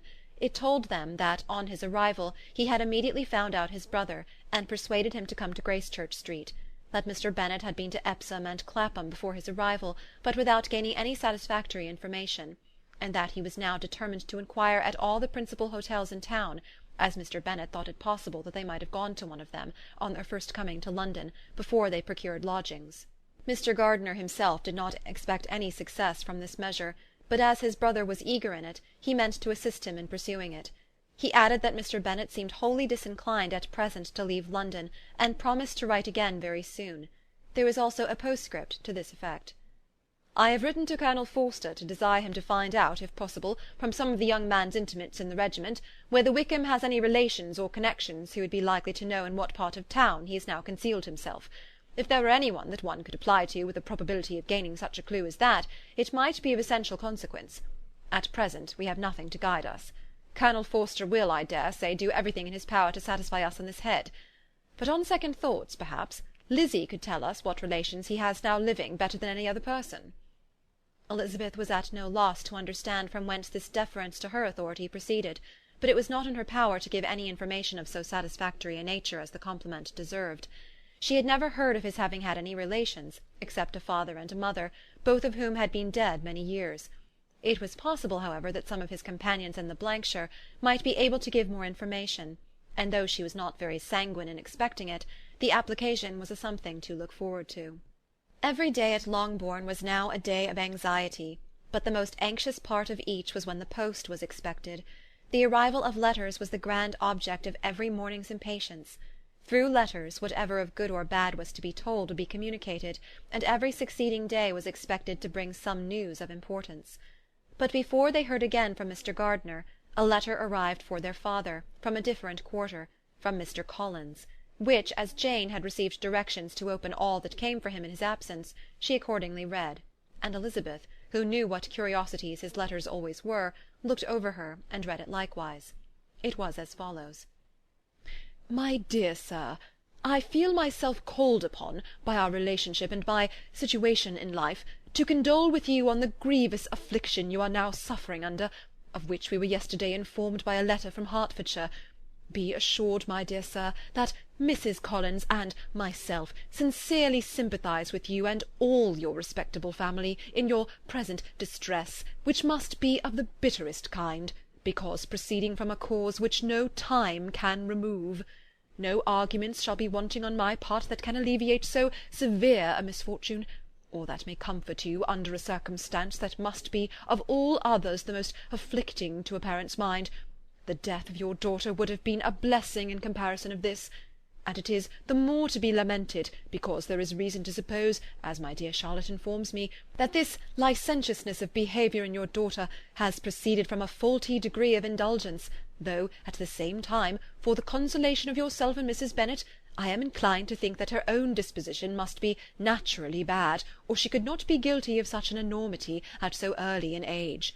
Howsoever that may be, you are grievously to be pitied, in which opinion I am not only joined by Mrs. Collins, but likewise by Lady Catherine and her daughter, to whom I have related the affair. They agree with me in apprehending that this false step in one daughter will be injurious to the fortunes of all the others, for who, as Lady Catherine herself condescendingly says, will connect themselves with such a family. And this consideration leads me moreover to reflect, with augmented satisfaction, on a certain event of last November, for had it been otherwise, I must have been involved in all your sorrow and disgrace. Let me then advise you, dear sir, to console yourself as much as possible, to throw off your unworthy child from your affection for ever, and leave her to reap the fruits of her own heinous offence. I am, dear sir, etc., etc." Mr. Gardiner did not write again till he had received an answer from Colonel Forster, and then he had nothing of a pleasant nature to send. It was not known that Wickham had a single relationship with whom he kept up any connection, and it was certain that he had no one near living. His former acquaintances had been numerous, but since he had been in the militia, it did not appear that he was on terms of particular friendship with any of them. There was no one, therefore, who could be pointed out as likely to give any news of him, and in the wretched state of his own finances there was a very powerful motive for secrecy, in addition to his fear of discovery by Lydia's relations, for it had just transpired that he had left gaming debts behind him to a very considerable amount. Colonel Forster believed that more than £1,000 would be necessary to clear his expenses at Brighton. He owed a great deal in town, but his debts of honour were still more formidable. Mr. Gardiner did not attempt to conceal these particulars from the Longbourn family. Jane heard them with horror. "A gamester!" she cried. "This is wholly unexpected. I had not an idea of it." Mr. Gardiner added in his letter that they might expect to see their father at home on the following day, which was Saturday. Rendered spiritless by the ill success of all their endeavours, he had yielded to his brother-in-law's entreaty that he would return to his family, and leave it to him to do whatever occasion might suggest to be advisable for continuing their pursuit. When Mrs. Bennet was told of this, she did not express so much satisfaction as her children expected, considering what her anxiety for his life had been before. "What! Is he coming home, and without poor Lydia?" she cried. "Sure he will not leave London before he has found them. Who is to fight Wickham and make him marry her, if he comes away?" As Mrs. Gardiner began to wish to be at home, it was settled that she and the children should go to London at the same time that Mr. Bennet came from it. The coach therefore took them at the first stage of their journey, and brought its master back to Longbourn. Mrs. Gardiner went away in all the perplexity about Elizabeth and her Derbyshire friend that had attended her from that part of the world. His name had never been voluntarily mentioned before them by her niece, and the kind of half expectation which Mrs. Gardiner had formed of their being followed by a letter from him had ended in nothing. Elizabeth had received none since her return that could come from Pemberley. The present unhappy state of the family rendered any other excuse for the lowness of her spirits unnecessary. Nothing therefore could be fairly conjectured from that, though Elizabeth, who was by this time tolerably well acquainted with her own feelings, was perfectly aware that, had she known nothing of Darcy, she could have borne the dread of Lydia's infamy somewhat better. It would have spared her, she thought, one sleepless night out of 2. When Mr. Bennet arrived, he had all the appearance of his usual philosophic composure. He said as little as he had ever been in the habit of saying, made no mention of the business that had taken him away, and it was some time before his daughters had courage to speak of it. It was not till the afternoon, when he had joined them at tea, that Elizabeth ventured to introduce the subject, and then, on her briefly expressing her sorrow from what he must have endured, he replied, "Say nothing of that. Who should suffer but myself? It has been my own doing, and I ought to feel it." "You must not be too severe upon yourself," replied Elizabeth. "You may well warn me against such an evil. Human nature is so prone to fall into it. No, Lizzie, let me once in my life feel how much I have been to blame. I am not afraid of being overpowered by the impression. It will pass away soon enough." "Do you suppose them to be in London?" "Yes. Where else can they be so well concealed?" "And Lydia used to want to go to London," added Kitty. "She is happy, then," said her father drily, "and her residence there will probably be of some duration." Then, after a short silence, he continued, "Lizzie, I bear you no ill will for being justified in your advice to me last May, which, considering the event, shows some greatness of mind." They were interrupted by Miss Bennet, who came to fetch her mother's tea. "This is a parade," he cried, "which does one good. It gives such an elegance to misfortune. Another day I will do the same. I will sit in my library in my nightcap and powdering gown, and give as much trouble as I can. Or perhaps I may defer it till Kitty runs away." "I am not going to run away, papa," said Kitty fretfully. "If I should ever go to Brighton, I would behave better than Lydia." "You go to Brighton? I would not trust you so near it as Eastbourne for £50. No, Kitty, I have at last learnt to be cautious, and you will feel the effects of it. No officer is ever to enter my house again, nor even to pass through the village. Balls will be absolutely prohibited, unless you stand up with one of your sisters, and you are never to stir out of doors till you can prove that you have spent 10 minutes of every day in a rational manner." Kitty, who took all these threats in a serious light, began to cry. "Well, well," said he, "do not make yourself unhappy. If you are a good girl for the next 10 years, I will take you to a review at the end of them." End of chapter 48. Pride and Prejudice by Jane Austen. Chapter 49. 2 days after Mr. Bennet's return, as Jane and Elizabeth were walking together in the shrubbery behind the house, they saw the housekeeper coming towards them, and concluding that she came to call them to their mother, went forward to meet her, but instead of the expected summons when they approached her, she said to Miss Bennet, "I beg your pardon, madam, for interrupting you, but I was in hopes that you might have had some good news from town, so I took the liberty of coming to ask." "What do you mean, Hill? We have heard nothing from town." "Dear madam," cried Mrs. Hill in great astonishment, "don't you know there is an express come for master for Mr. Gardiner? He has been here this half-hour, and master has had a letter." Away ran the girls, too eager to get in to have time for speech. They ran through the vestibule into the breakfast-room, From thence to the library. Their father was in neither, and they were on the point of seeking him upstairs with their mother, when they were met by the butler, who said, "If you are looking for my master, ma'am, he is walking towards the little copse." Upon this information, they instantly passed through the hall once more, and ran across the lawn after their father, who was deliberately pursuing his way towards a small wood on one side of the paddock. Jane, who was not so light nor so much in the habit of running as Elizabeth, soon lagged behind, while her sister, panting for breath, came up with him and eagerly cried out, "Oh, papa, what news? What news? Have you heard from my uncle?" "Yes, I have had a letter from him by express." "Well, and what news does it bring, good or bad?" "What is there of good to be expected?" said he, taking the letter from his pocket. "But perhaps you would like to read it." Elizabeth impatiently caught it from his hand. Jane now came up. "Read it aloud," said their father, "for I hardly know myself what it is about." "Gracechurch Street, Monday, August 2nd. My dear brother, at last I am able to send you some tidings of my niece, and such as, upon the whole, I hope it will give you satisfaction. Soon after you left me on Saturday, I was fortunate enough to find out in what part of London they were. The particulars I reserve till we meet. It is enough to know they are discovered. I have seen them both." "Then it is as I always hoped," cried Jane. "They are married." Elizabeth read on. "I have seen them both. They are not married, nor can I find there was any intention of being so. But if you are willing to perform the engagements which I have ventured to make on your side, I hope it will not be long before they are. All that is required of you is, to assure to your daughter, by settlement, her equal share of the £5,000 secured among your children after the decease of yourself and my sister, and moreover to enter into an agreement of allowing her, during your life, £100 per annum. These are conditions which, considering everything, I had no hesitation in complying with, as far as I thought myself privileged, for you. I shall send this by express, that no time may be lost in bringing me your answer. You will easily comprehend from these particulars that Mr. Wickham's circumstances are not so hopeless as they are generally believed to be. The world has been deceived in that respect, and I am happy to say there will be some little money, even when all his debts are discharged, to settle on my niece, in addition to her own fortune. If, as I conclude will be the case, you send me full powers to act in your name throughout the whole of this business, I will immediately give directions to Haggerston for preparing a proper settlement. There will not be the smallest occasion for your coming to town again. Therefore stay quiet at Longbourn, and depend on my diligence and care.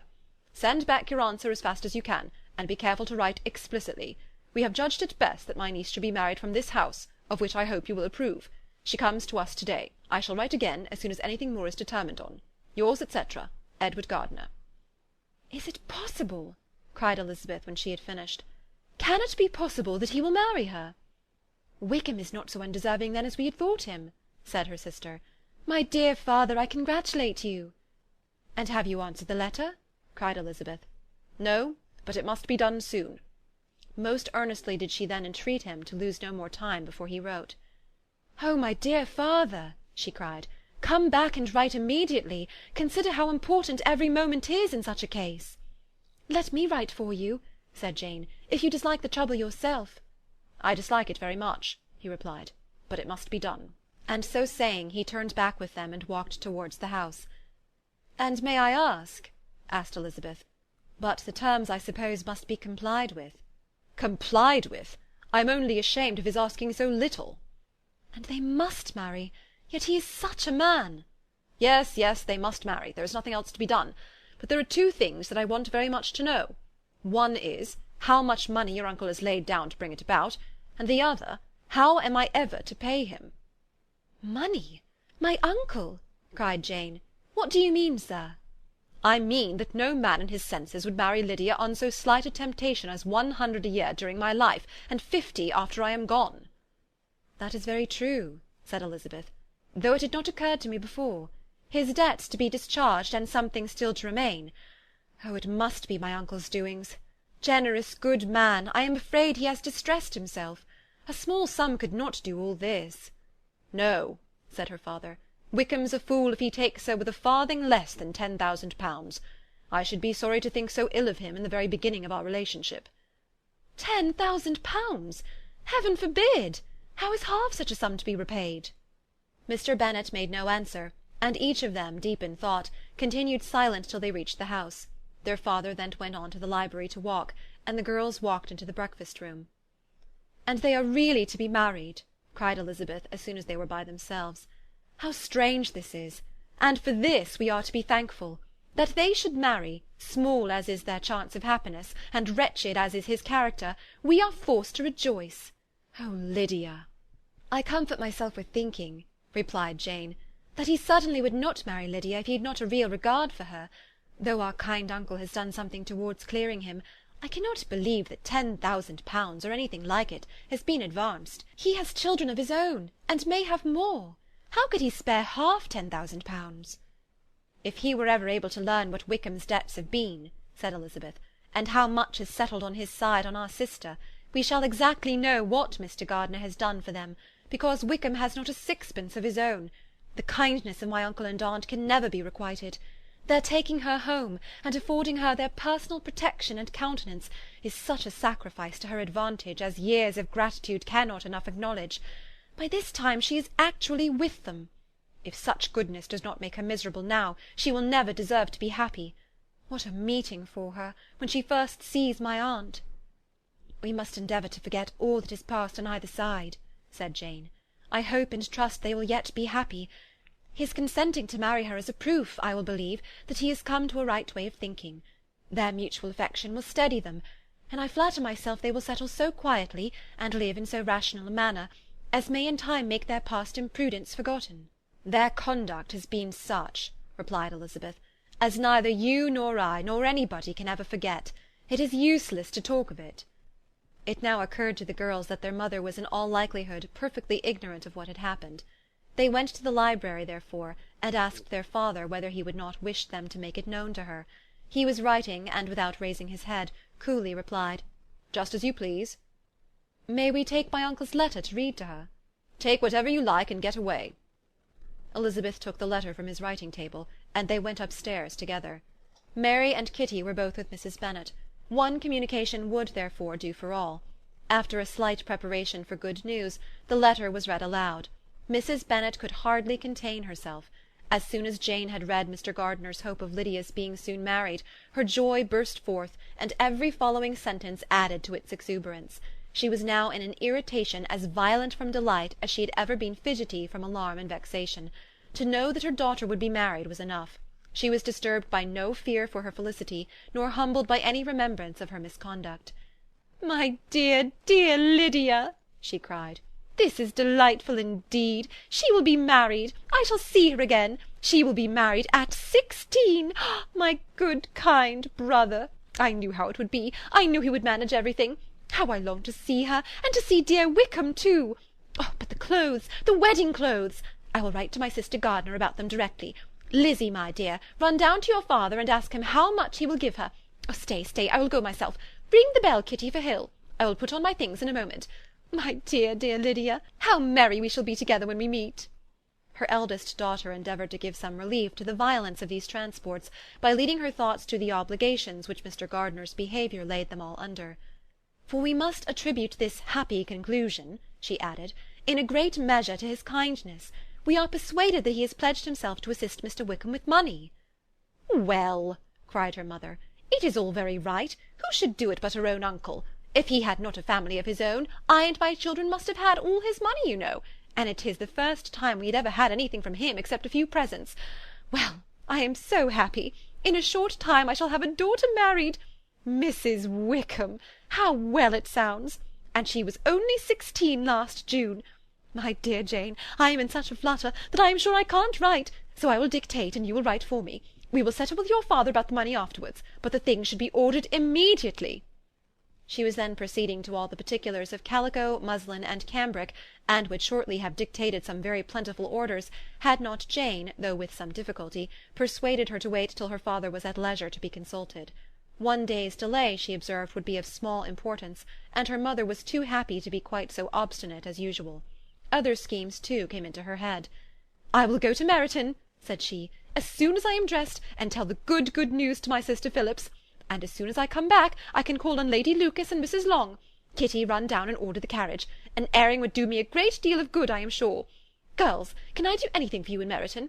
Oh, here comes Hill. My dear Hill, have you heard the good news? Miss Lydia is going to be married, and you shall all have a bowl of punch to make merry at her wedding." Mrs. Hill began instantly to express her joy.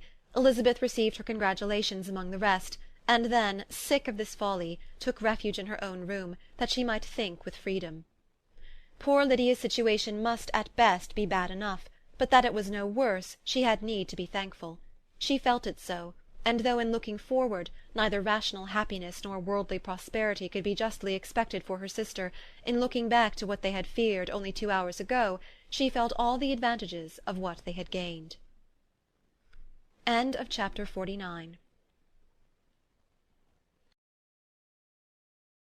Pride and Prejudice by Jane Austen. Chapter 50. Mr. Bennet had very often wished before this period of his life that, instead of spending his whole income, he had laid by an annual sum for the better provision of his children and of his wife, if she survived him. He now wished it more than ever. Had he done his duty in that respect, Lydia need not have been indebted to her uncle for whatever of honour or credit could now be purchased for her. The satisfaction of prevailing on one of the most worthless young men in Great Britain to be her husband might then have rested in its proper place. He was seriously concerned that a cause of so little advantage to any one should be forwarded at the sole expense of his brother-in-law, and he was determined, if possible, to find out the extent of his assistance, and to discharge the obligation as soon as he could. When first Mr. Bennet had married, economy was held to be perfectly useless, for of course they were to have a son. The son was to join in cutting off the entail as soon as he should be of age, and the widow and younger children would by that means be provided for. 5 daughters successively entered the world, but yet the son was to come, and Mrs. Bennet, for many years after Lydia's birth, had been certain that he would. This event had at last been despaired of, but it was then too late to be saving. Mrs. Bennet had no turn for economy, and her husband's love of independence had alone prevented their exceeding their income. £5,000 was settled by marriage articles on Mrs. Bennet and the children, but in what proportions it should be divided amongst the latter depended on the will of the parents. This was one point, with regard to Lydia at least, which was now to be settled, and Mr. Bennet could have no hesitation in acceding to the proposal before him. In terms of grateful acknowledgment for the kindness of his brother, though expressed most concisely, he then delivered on paper his perfect approbation of all that was done, and his willingness to fulfil the engagements that had been made for him.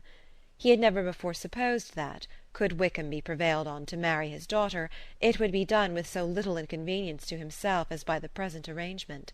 He would scarcely be £10 a year the loser by the 100 that was to be paid them. For what with her board and pocket allowance, and the continual presents and money which passed to her through her mother's hands, Lydia's expenses had been very little within that sum. That it would be done with such trifling exertion on his side too was another very welcome surprise, for his wish at present was to have as little trouble in the business as possible. When the first transports of rage which had produced his activity in seeking her were over, he naturally returned to all his former indolence. His letter was soon dispatched, for, though dilatory in undertaking business, he was quick in its execution. He begged to know further particulars of what he was indebted to his brother, but was too angry with Lydia to send any message to her. The good news spread quickly through the house, and with proportionate speed through the neighbourhood. It was borne in the latter with decent philosophy. To be sure, it would have been more for the advantage of conversation had Miss Lydia Bennet come upon the town, or, as the happiest alternative, been secluded from the world in some distant farmhouse. But there was much to be talked of in marrying her, and the good-natured wishes for her well-doing which had proceeded before from all the spiteful old ladies in Meryton lost but a little of their spirit in this change of circumstances, because with such a husband her misery was considered certain. It was a fortnight since Mrs. Bennet had been downstairs, but on this happy day she again took her seat at the head of the table, and in spirits oppressively high. No sentiment of shame gave a damp to her triumph. The marriage of a daughter, which had been the first object of her wishes since Jane was 16, was now on the point of accomplishment, and her thoughts and her words ran wholly on those attendants of elegant nuptials, fine muslins, new carriages, and servants. She was busily searching through the neighbourhood for a proper situation for her daughter, and without knowing or considering what their income might be, rejected many as deficient in size and importance. "Hay Park might do," said she, "if the Goldings could quit it, or the great house at Stoke, if the drawing-room were larger. But Ashworth is too far off. I could not bear to have her 10 miles from me. And as for Pulvis Lodge, the attics are dreadful." Her husband allowed her to talk on without interruption while the servants remained.